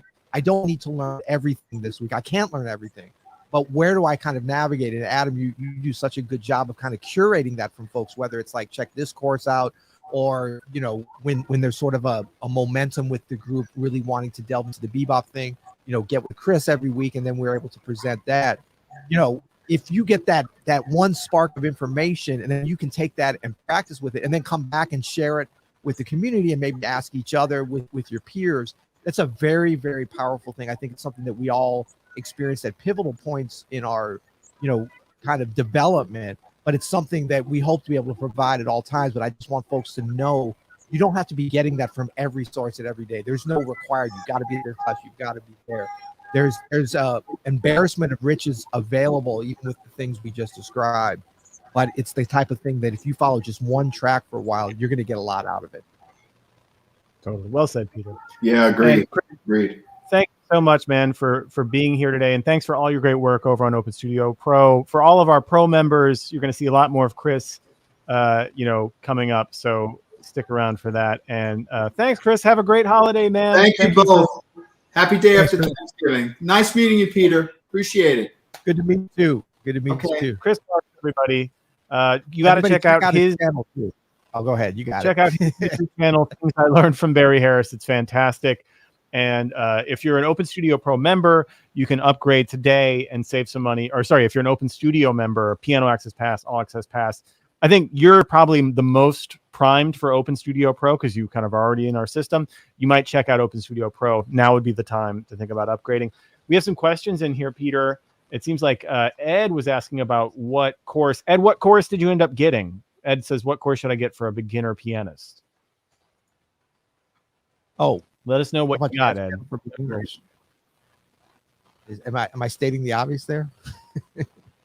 Yes, yeah, jazz piano for beginners is probably where to start as a beginner, but I'm just curious because he said he got one. I'm just curious what he got. Okay. Gotcha. Jazz says, do they have any one-time lifetime membership? So we don't have that yet for like a membership. I've been seeing on some of the apps that I use, Peter, some people we should think about this. They're doing like a one-time fee and it's just lifetime. It's pretty hefty fee. I know. I feel weird about that because I feel like what it would have to cost, like, you know, to be transparent with everybody, like we really, the way that we're able to keep this going and to, you know, bring in folks like Chris and just, you know, Fred, all the things that we're doing. And we've got some, we got some heavy hitters coming in at the beginning of next year that we're going to be announcing soon. But not that we don't already have heavy hitters, but a little bit of the concept is that because we have members from all around the world and the way currencies work and just the economies of different places, like we have to kind of, it's a little bit of a co-op vibe, even if you don't realize it. We don't say that because that's not for you to have to worry about.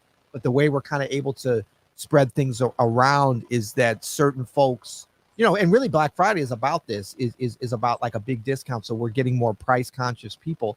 But you got to understand, if you're in certain countries and a big part of the world and a big part of our membership, what is, you know, we see as very affordable, be it $20 or $30 a month for a membership where you get, you know, access to everything on our site, is quite a bit of money in other countries. So in order to keep that community going, we have to spread things around. And so I think like with the lifetime thing, we'd probably have to charge enough that it would be pretty scary.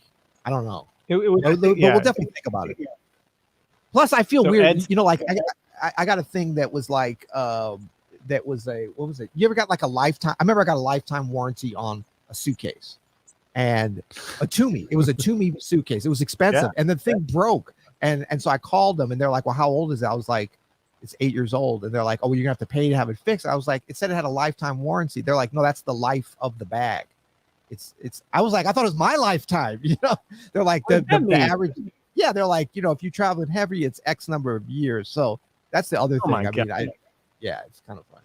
Well, Ed says, I just got Jazz Piano Jumpstart. So that's a great place to start. In fact, that's where we recommend if you're very new to jazz piano that you start. And that's a 7-week. We went through it here early in this live stream, which I can't believe I'm already 90 minutes into this thing, man.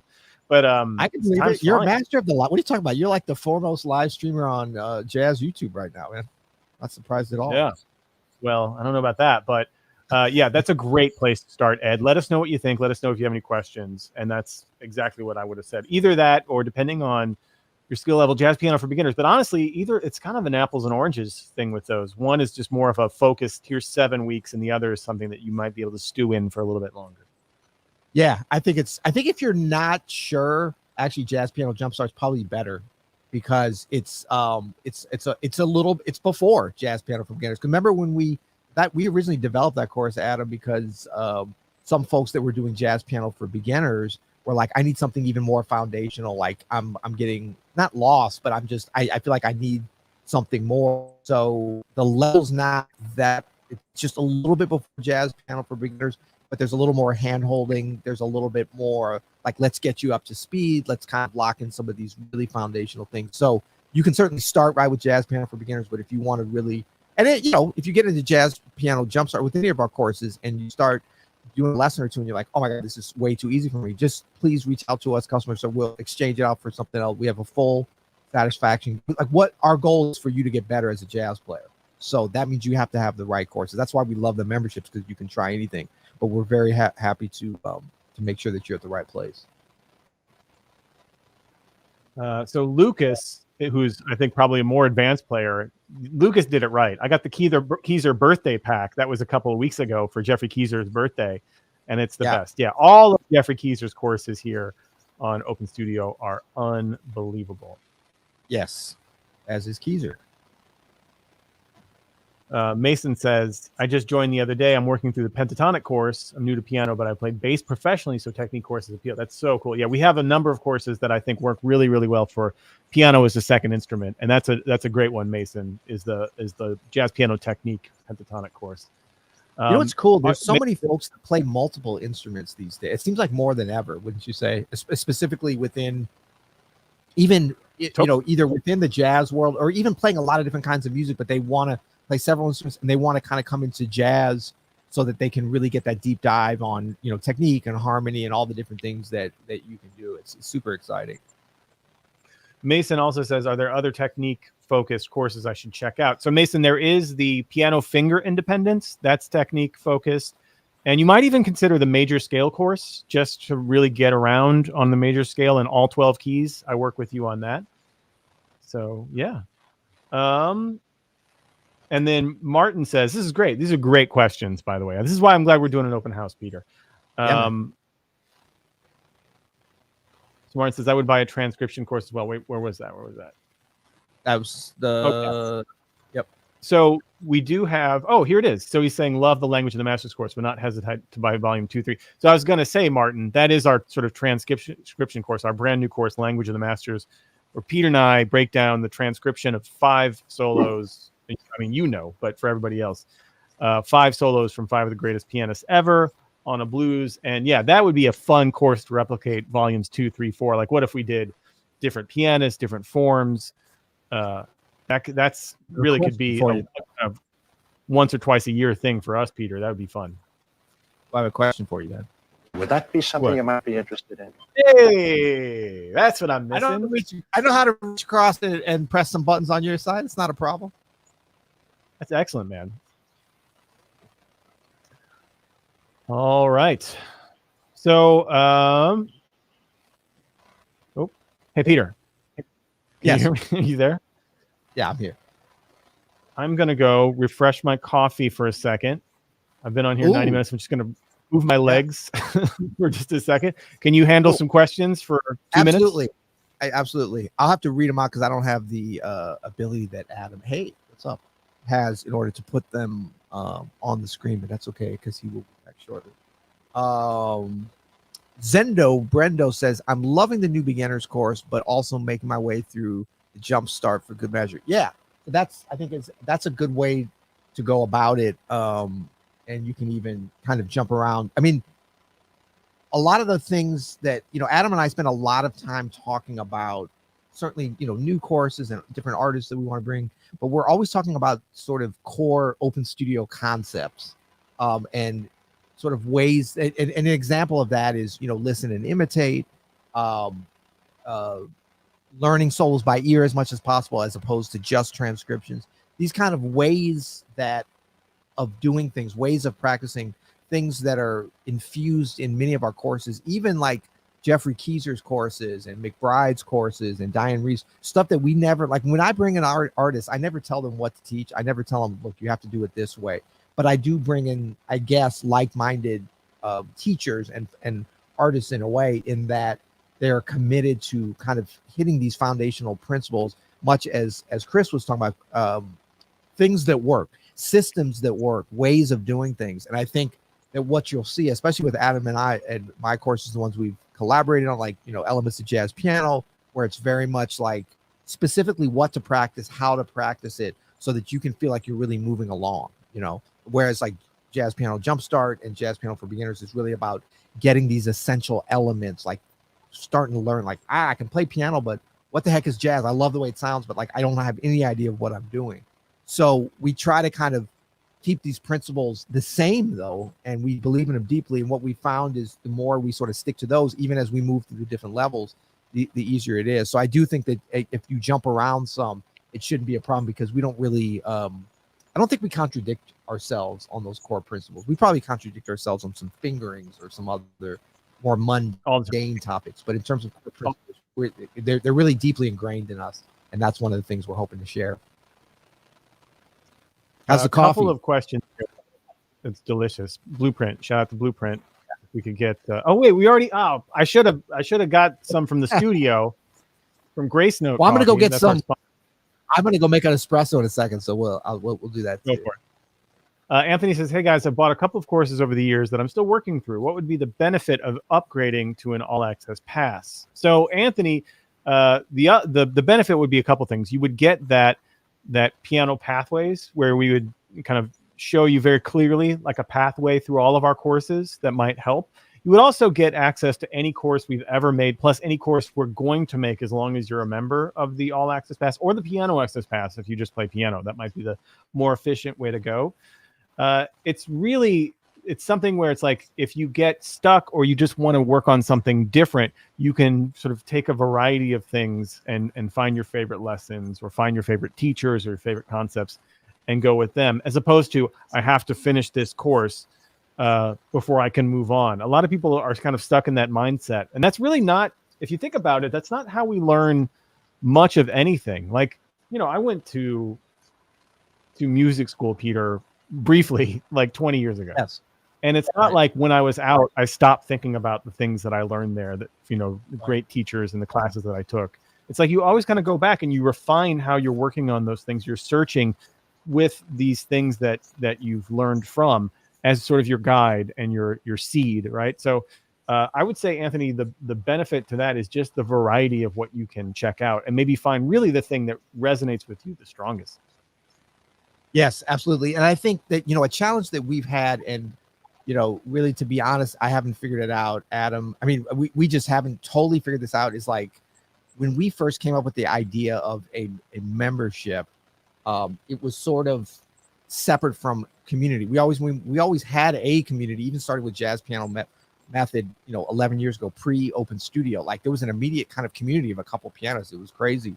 But the idea of a membership, we thought like, oh, this is so genius. Like, we're going to be able to give people that aren't sure what course they want to buy access to everything. What we didn't fully realize that was people are going to feel overwhelmed. We just thought of it as a great value proposition. It's like, well, you can buy a course and own it, but maybe it's kind of like Spotify and iTunes. Maybe people don't care about owning something that's virtual anyway. They just want to have access to it. But then we started to realize, from talking to folks, it's like, oh, people want a pathway. Like, they want to know how to get from A to Z. And so we're telling them, say, with Jazz Piano Jumpstart, this tells you how to get from A to B, and then B to C is Jazz Piano for Beginners. So we're like, wouldn't everybody want all these different things? But it's actually kind of overwhelming to folks. So piano pathways, which I know I heard you going over that a little bit earlier before I came on, Adam, but that's sort of the beginning of a great step forward for us in terms of being able to help with the overwhelm. And then what we're really doing with All Access Pass, Piano Access Pass, and Open Studio Pro and all of our memberships is about really building up the community, inviting people in and saying, okay, look, this is not just about that you get access to all the courses. You do get access to all the courses, and that's a great thing. But that's not the big value. The big value is being part of something part of a community of like-minded players from around the world, with teacher and artists that are really all part of the same community, and we're all trying to grow together because, just from a business and financial standpoint, it is like some of the things that we want to do are so just outside of what we're able to do financially to keep the lights on. But if we get enough members, kind of a la Netflix, and luckily we don't have to have 1 billion members like Netflix. We just there's a critical mass way before that. But if we can get everybody kind of feeling like, wow, this is worth $30 a month, and the more people, then we can even lower the price and do more Black Friday special, whatever. But like, we've got enough people that are paying each month to be part of this community. And we're already doing that. Like, we're able to bring Chris Parks in every week. We're able to bring in, have these master classes with Gerald Clayton and Fred Hirsch and Billy Childs, and get these really heavy hitters and do more of that kind of stuff, so that the value of being a piano access pass, or any of our members, it doesn't matter which ones, but the value becomes like, you get to be part of these exclusive events. We're going to be doing an in-person event in, next year. We've got the contest where you come to the Vanguard, doing these kind of things where, yes, you get all the courses, but that's just the beginning, early access to new courses, that kind of thing. But also the very real thing of being like, well, you know what?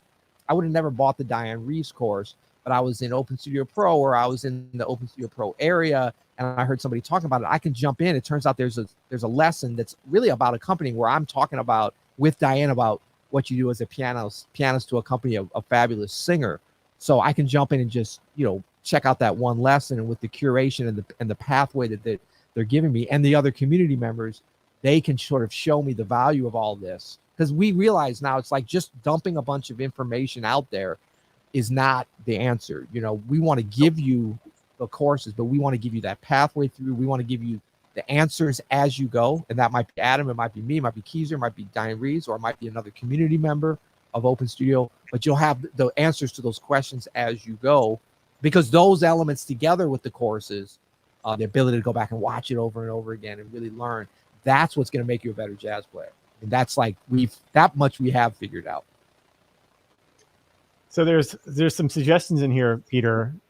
Speaking of Piano Access Pass, one of the great things Dan, our co-founder here, mentions, like, it's funny, since we released PAP, when we started PAP, we only had a handful of courses, and now we have dozens and dozens, and we haven't raised prices. And I think that's one of the greatest values of it, is like, you get any course that we will release, that we have released, and it just keeps getting to be a greater and greater value.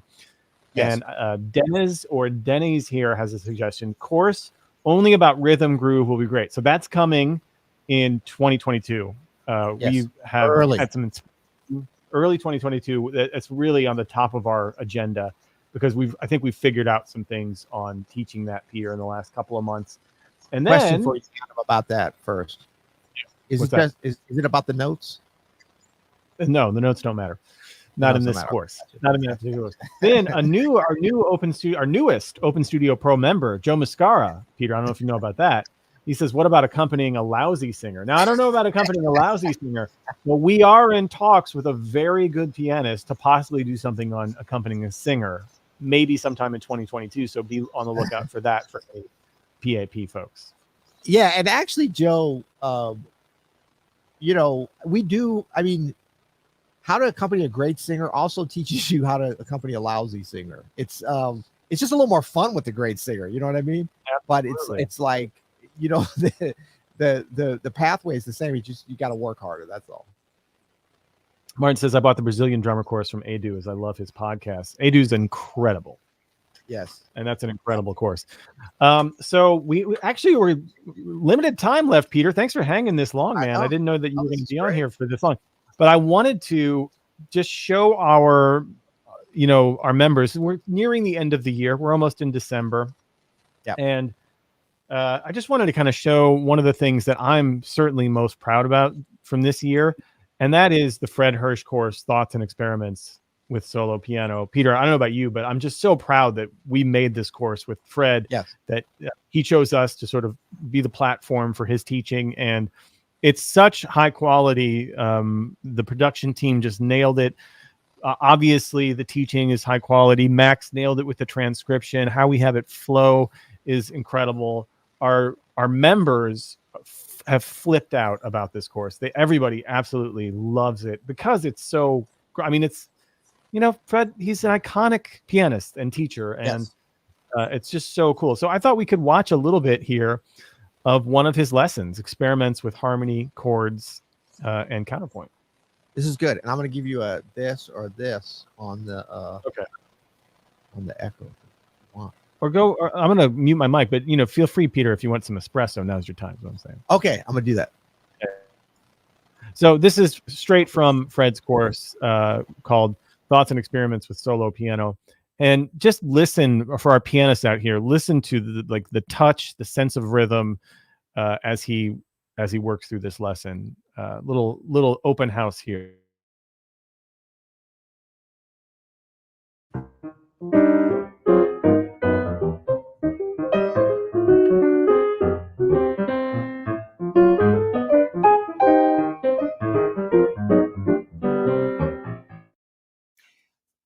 We all have computers and iPads and phones, and we all have browsers. And an analogy I'd like to use about harmony is if you're playing a number of choruses of the same tune, each chorus, not completely, but at least in some ways, hitting the refresh button on your browser. So you're not playing the same set of chord changes and repeating them over and over again.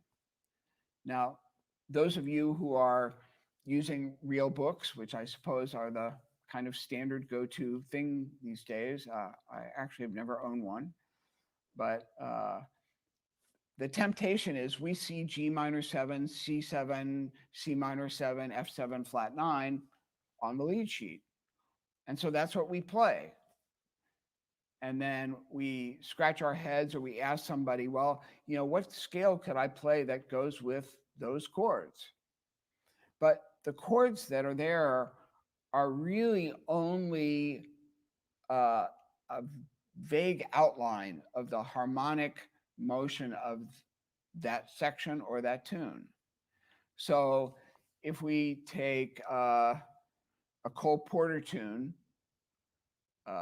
Easy to Love, and let's just break down 4 bars and say to ourselves, okay, how could I play this a number of different ways so that every time I get to that 4 bars, I have many options. It's like knowing a lot of adjectives to describe the same thing in different ways.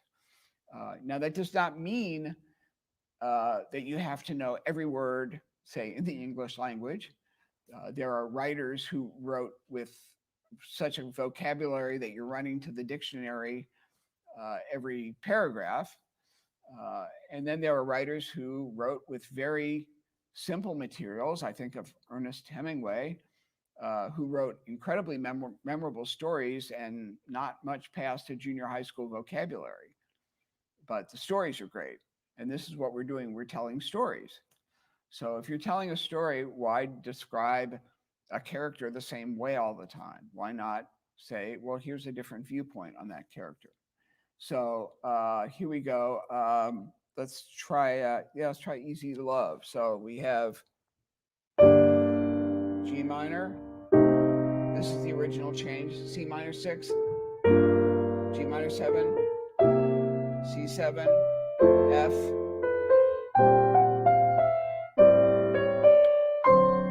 Those are the most basic changes. Okay, so this is a particular signature of this song. So from a minor to a 4 minor 6. But we do not always have to play that. We could play that maybe once. But how else could we play that? I like to think of it in terms of bass lines going down or bass lines coming up or pedal points. So here's bass line going down.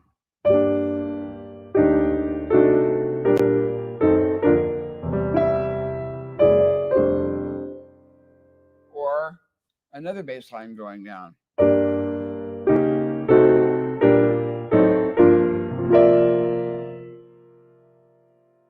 Or a bass line going up.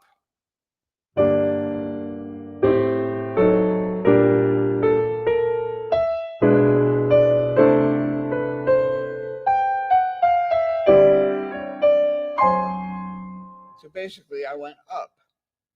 You can also use a pedal point, which is tying the harmony together.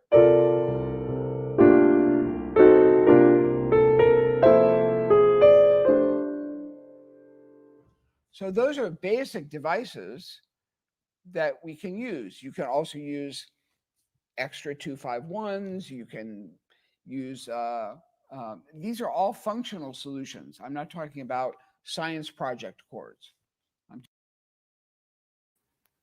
Isn't that awesome? Just his way of explaining to folks like something very simple, like the chord changes that you might see on a lead sheet or a real book.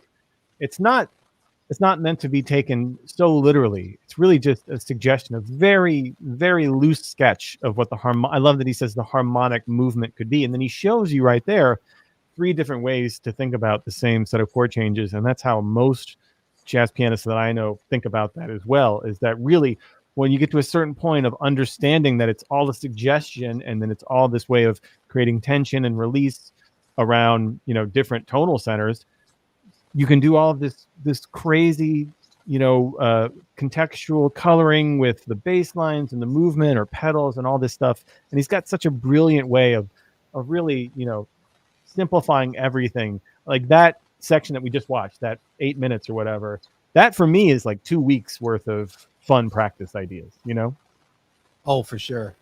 And I mean, can be applied in so many different situations. I mean, as soon as he said, refresh the browser. And I remember when I first heard this, I was like, that just resonated with me so much for different ways of practicing. And then just, the isolation, we call it simplify and isolate, but his take on it, like I was saying, we never tell these. I mean, what am I going to tell Fred Hirsch when we get in there? All right, these are our core concepts. Make sure you stick to these, buddy. How's that working out for you with your career?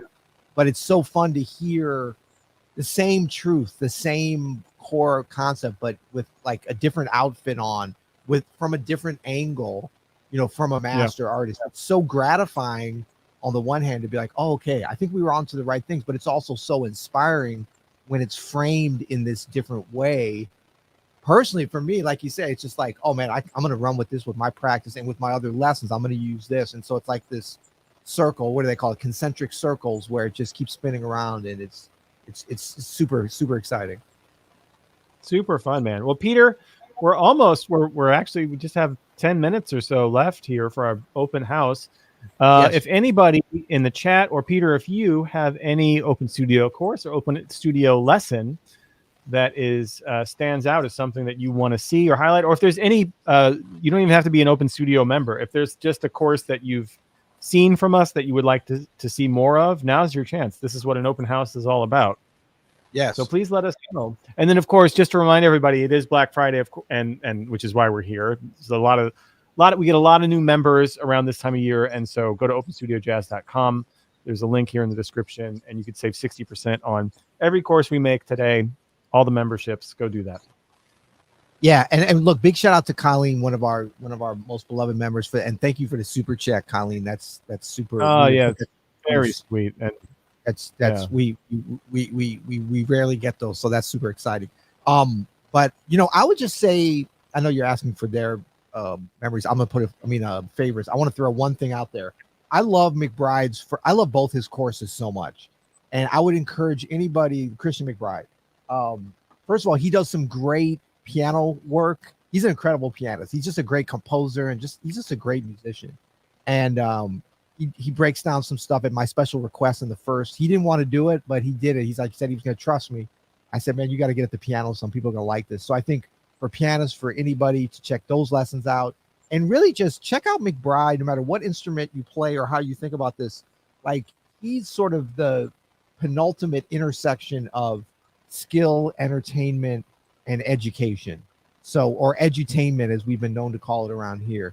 But I think the joy that he has as he's playing and as he's telling you what to do and oftentimes what not to do, but that relaxed demeanor, like, it's infectious.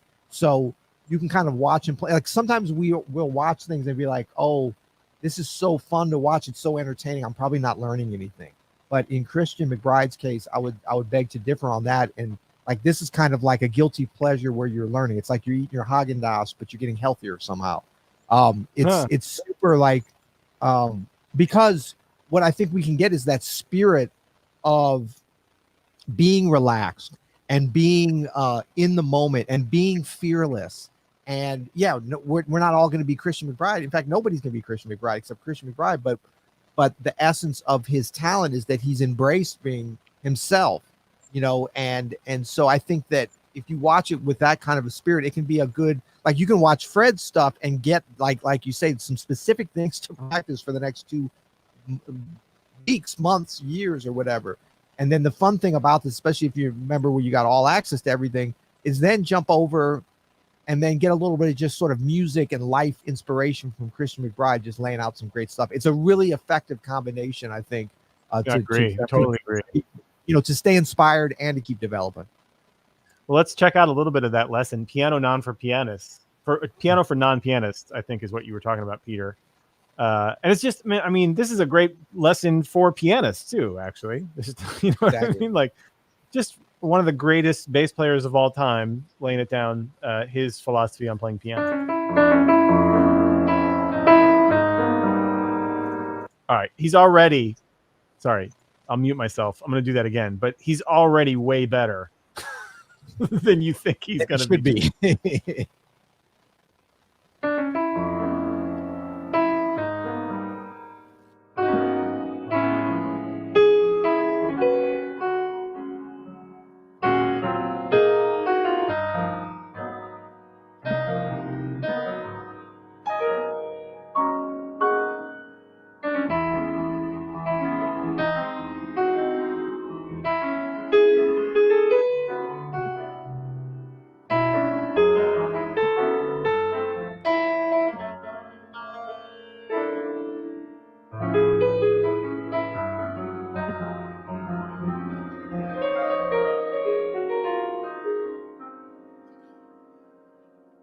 Piano for the non-pianist. I am certainly a non-pianist by every stretch of the imagination. One thing that really helped me along the way was the fact that my best friend in high school was the great organist Joey DeFrancesco. Our high school did not have a Hammond B3 organ, but it did have a piano, and Joey was always so immensely talented. My earliest introduction into jazz piano playing and jazz voicings were through Joey. We had a piano in the house that I grew up in. We had an upright piano, and my mother played some classical music. But in terms of jazz piano playing, it was Joey DeFrancesco who really kind of kicked me off and showed me my first voicings. I remember in 8th grade, we both were in 8th grade, and one of the songs that we had to play was Benny Golson's Killer Joe. And I vividly remember on our paper, we had C13 and B flat 13. The bass line was written out with the chords with the chord symbols on top. And just because I was curious, I was really, really, really curious. I asked Joey, I said, how do you play a C13? What's a C13? So he would come to the piano and say, it's this.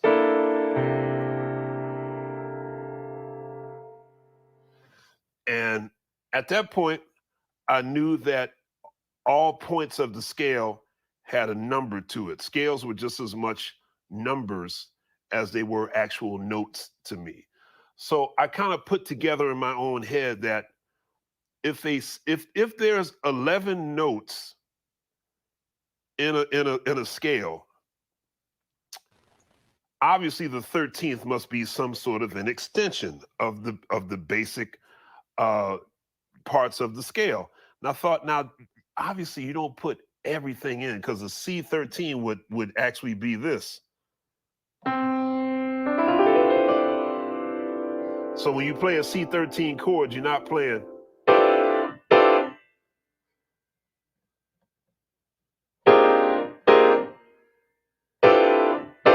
Well, I guess some might, but and so We can stop there. It's so good. Oh, it's just so great. And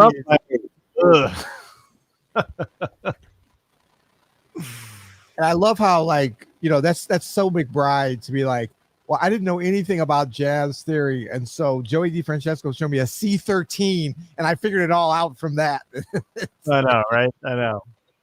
So great. But there's some wisdom there in that little piano lesson that this great bass player gives us, and you know, I think with Christian's chorus, man, no matter what instrument you play, just listening to Christian talk about music, even if it's just bass lines and you're not a bass player, is pretty fascinating. It's like listening to anybody who's the best at what they do talk about it is really, really fascinating. So yeah, and that's what I was saying.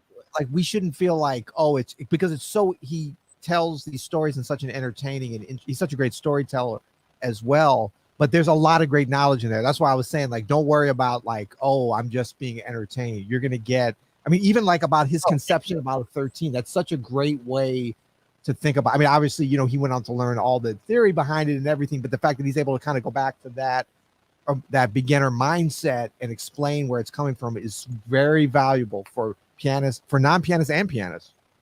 Yeah, but I even think, you know, the name of the course is Fundamentals of Jazz, Bass, and Beyond, and it's really with the emphasis on the beyond, because you know, for non-bass players, this course I think is really, really useful, really, really fun to take, really, really fun to watch, and you can learn a lot. I mean, you can learn a lot just about how great musicians talk about music. He's so great at explaining things, simple things like a 13 chord, you know, like that, which isn't really, you wouldn't think is his realm as the bass player. They shouldn't really be playing 13s up on the bass, you know, on a dominant chord. But of course, like hearing him describe that, he's got such a great point of view for that. So really, really fun. Yeah.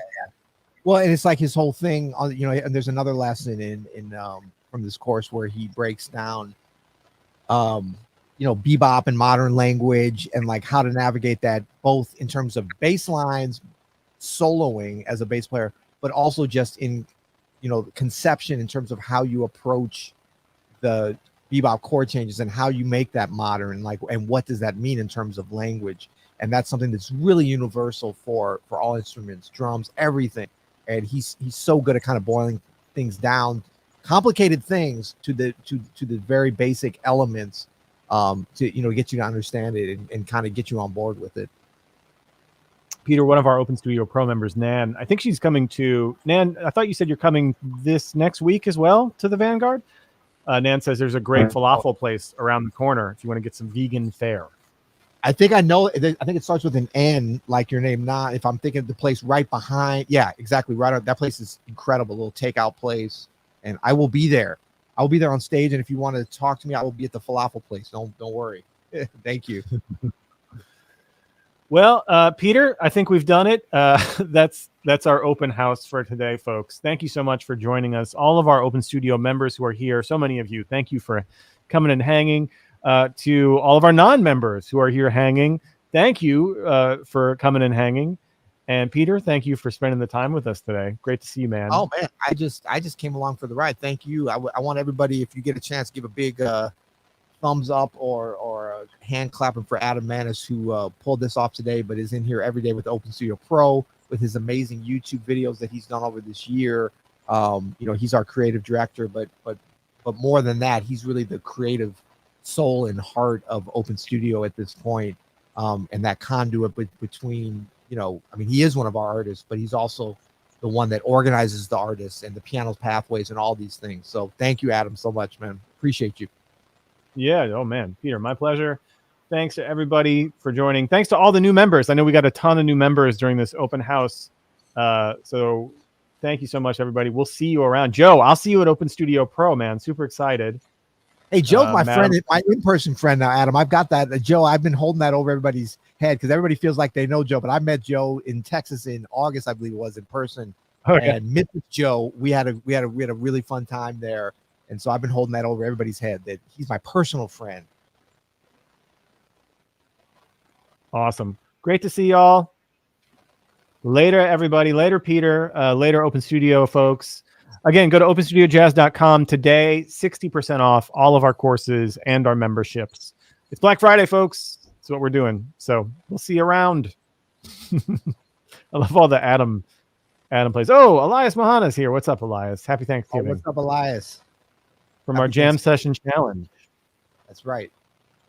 Cool. All right, everybody. Have a great holiday weekend. We will see you back here on Monday. Cheers. Peace. Later, folks.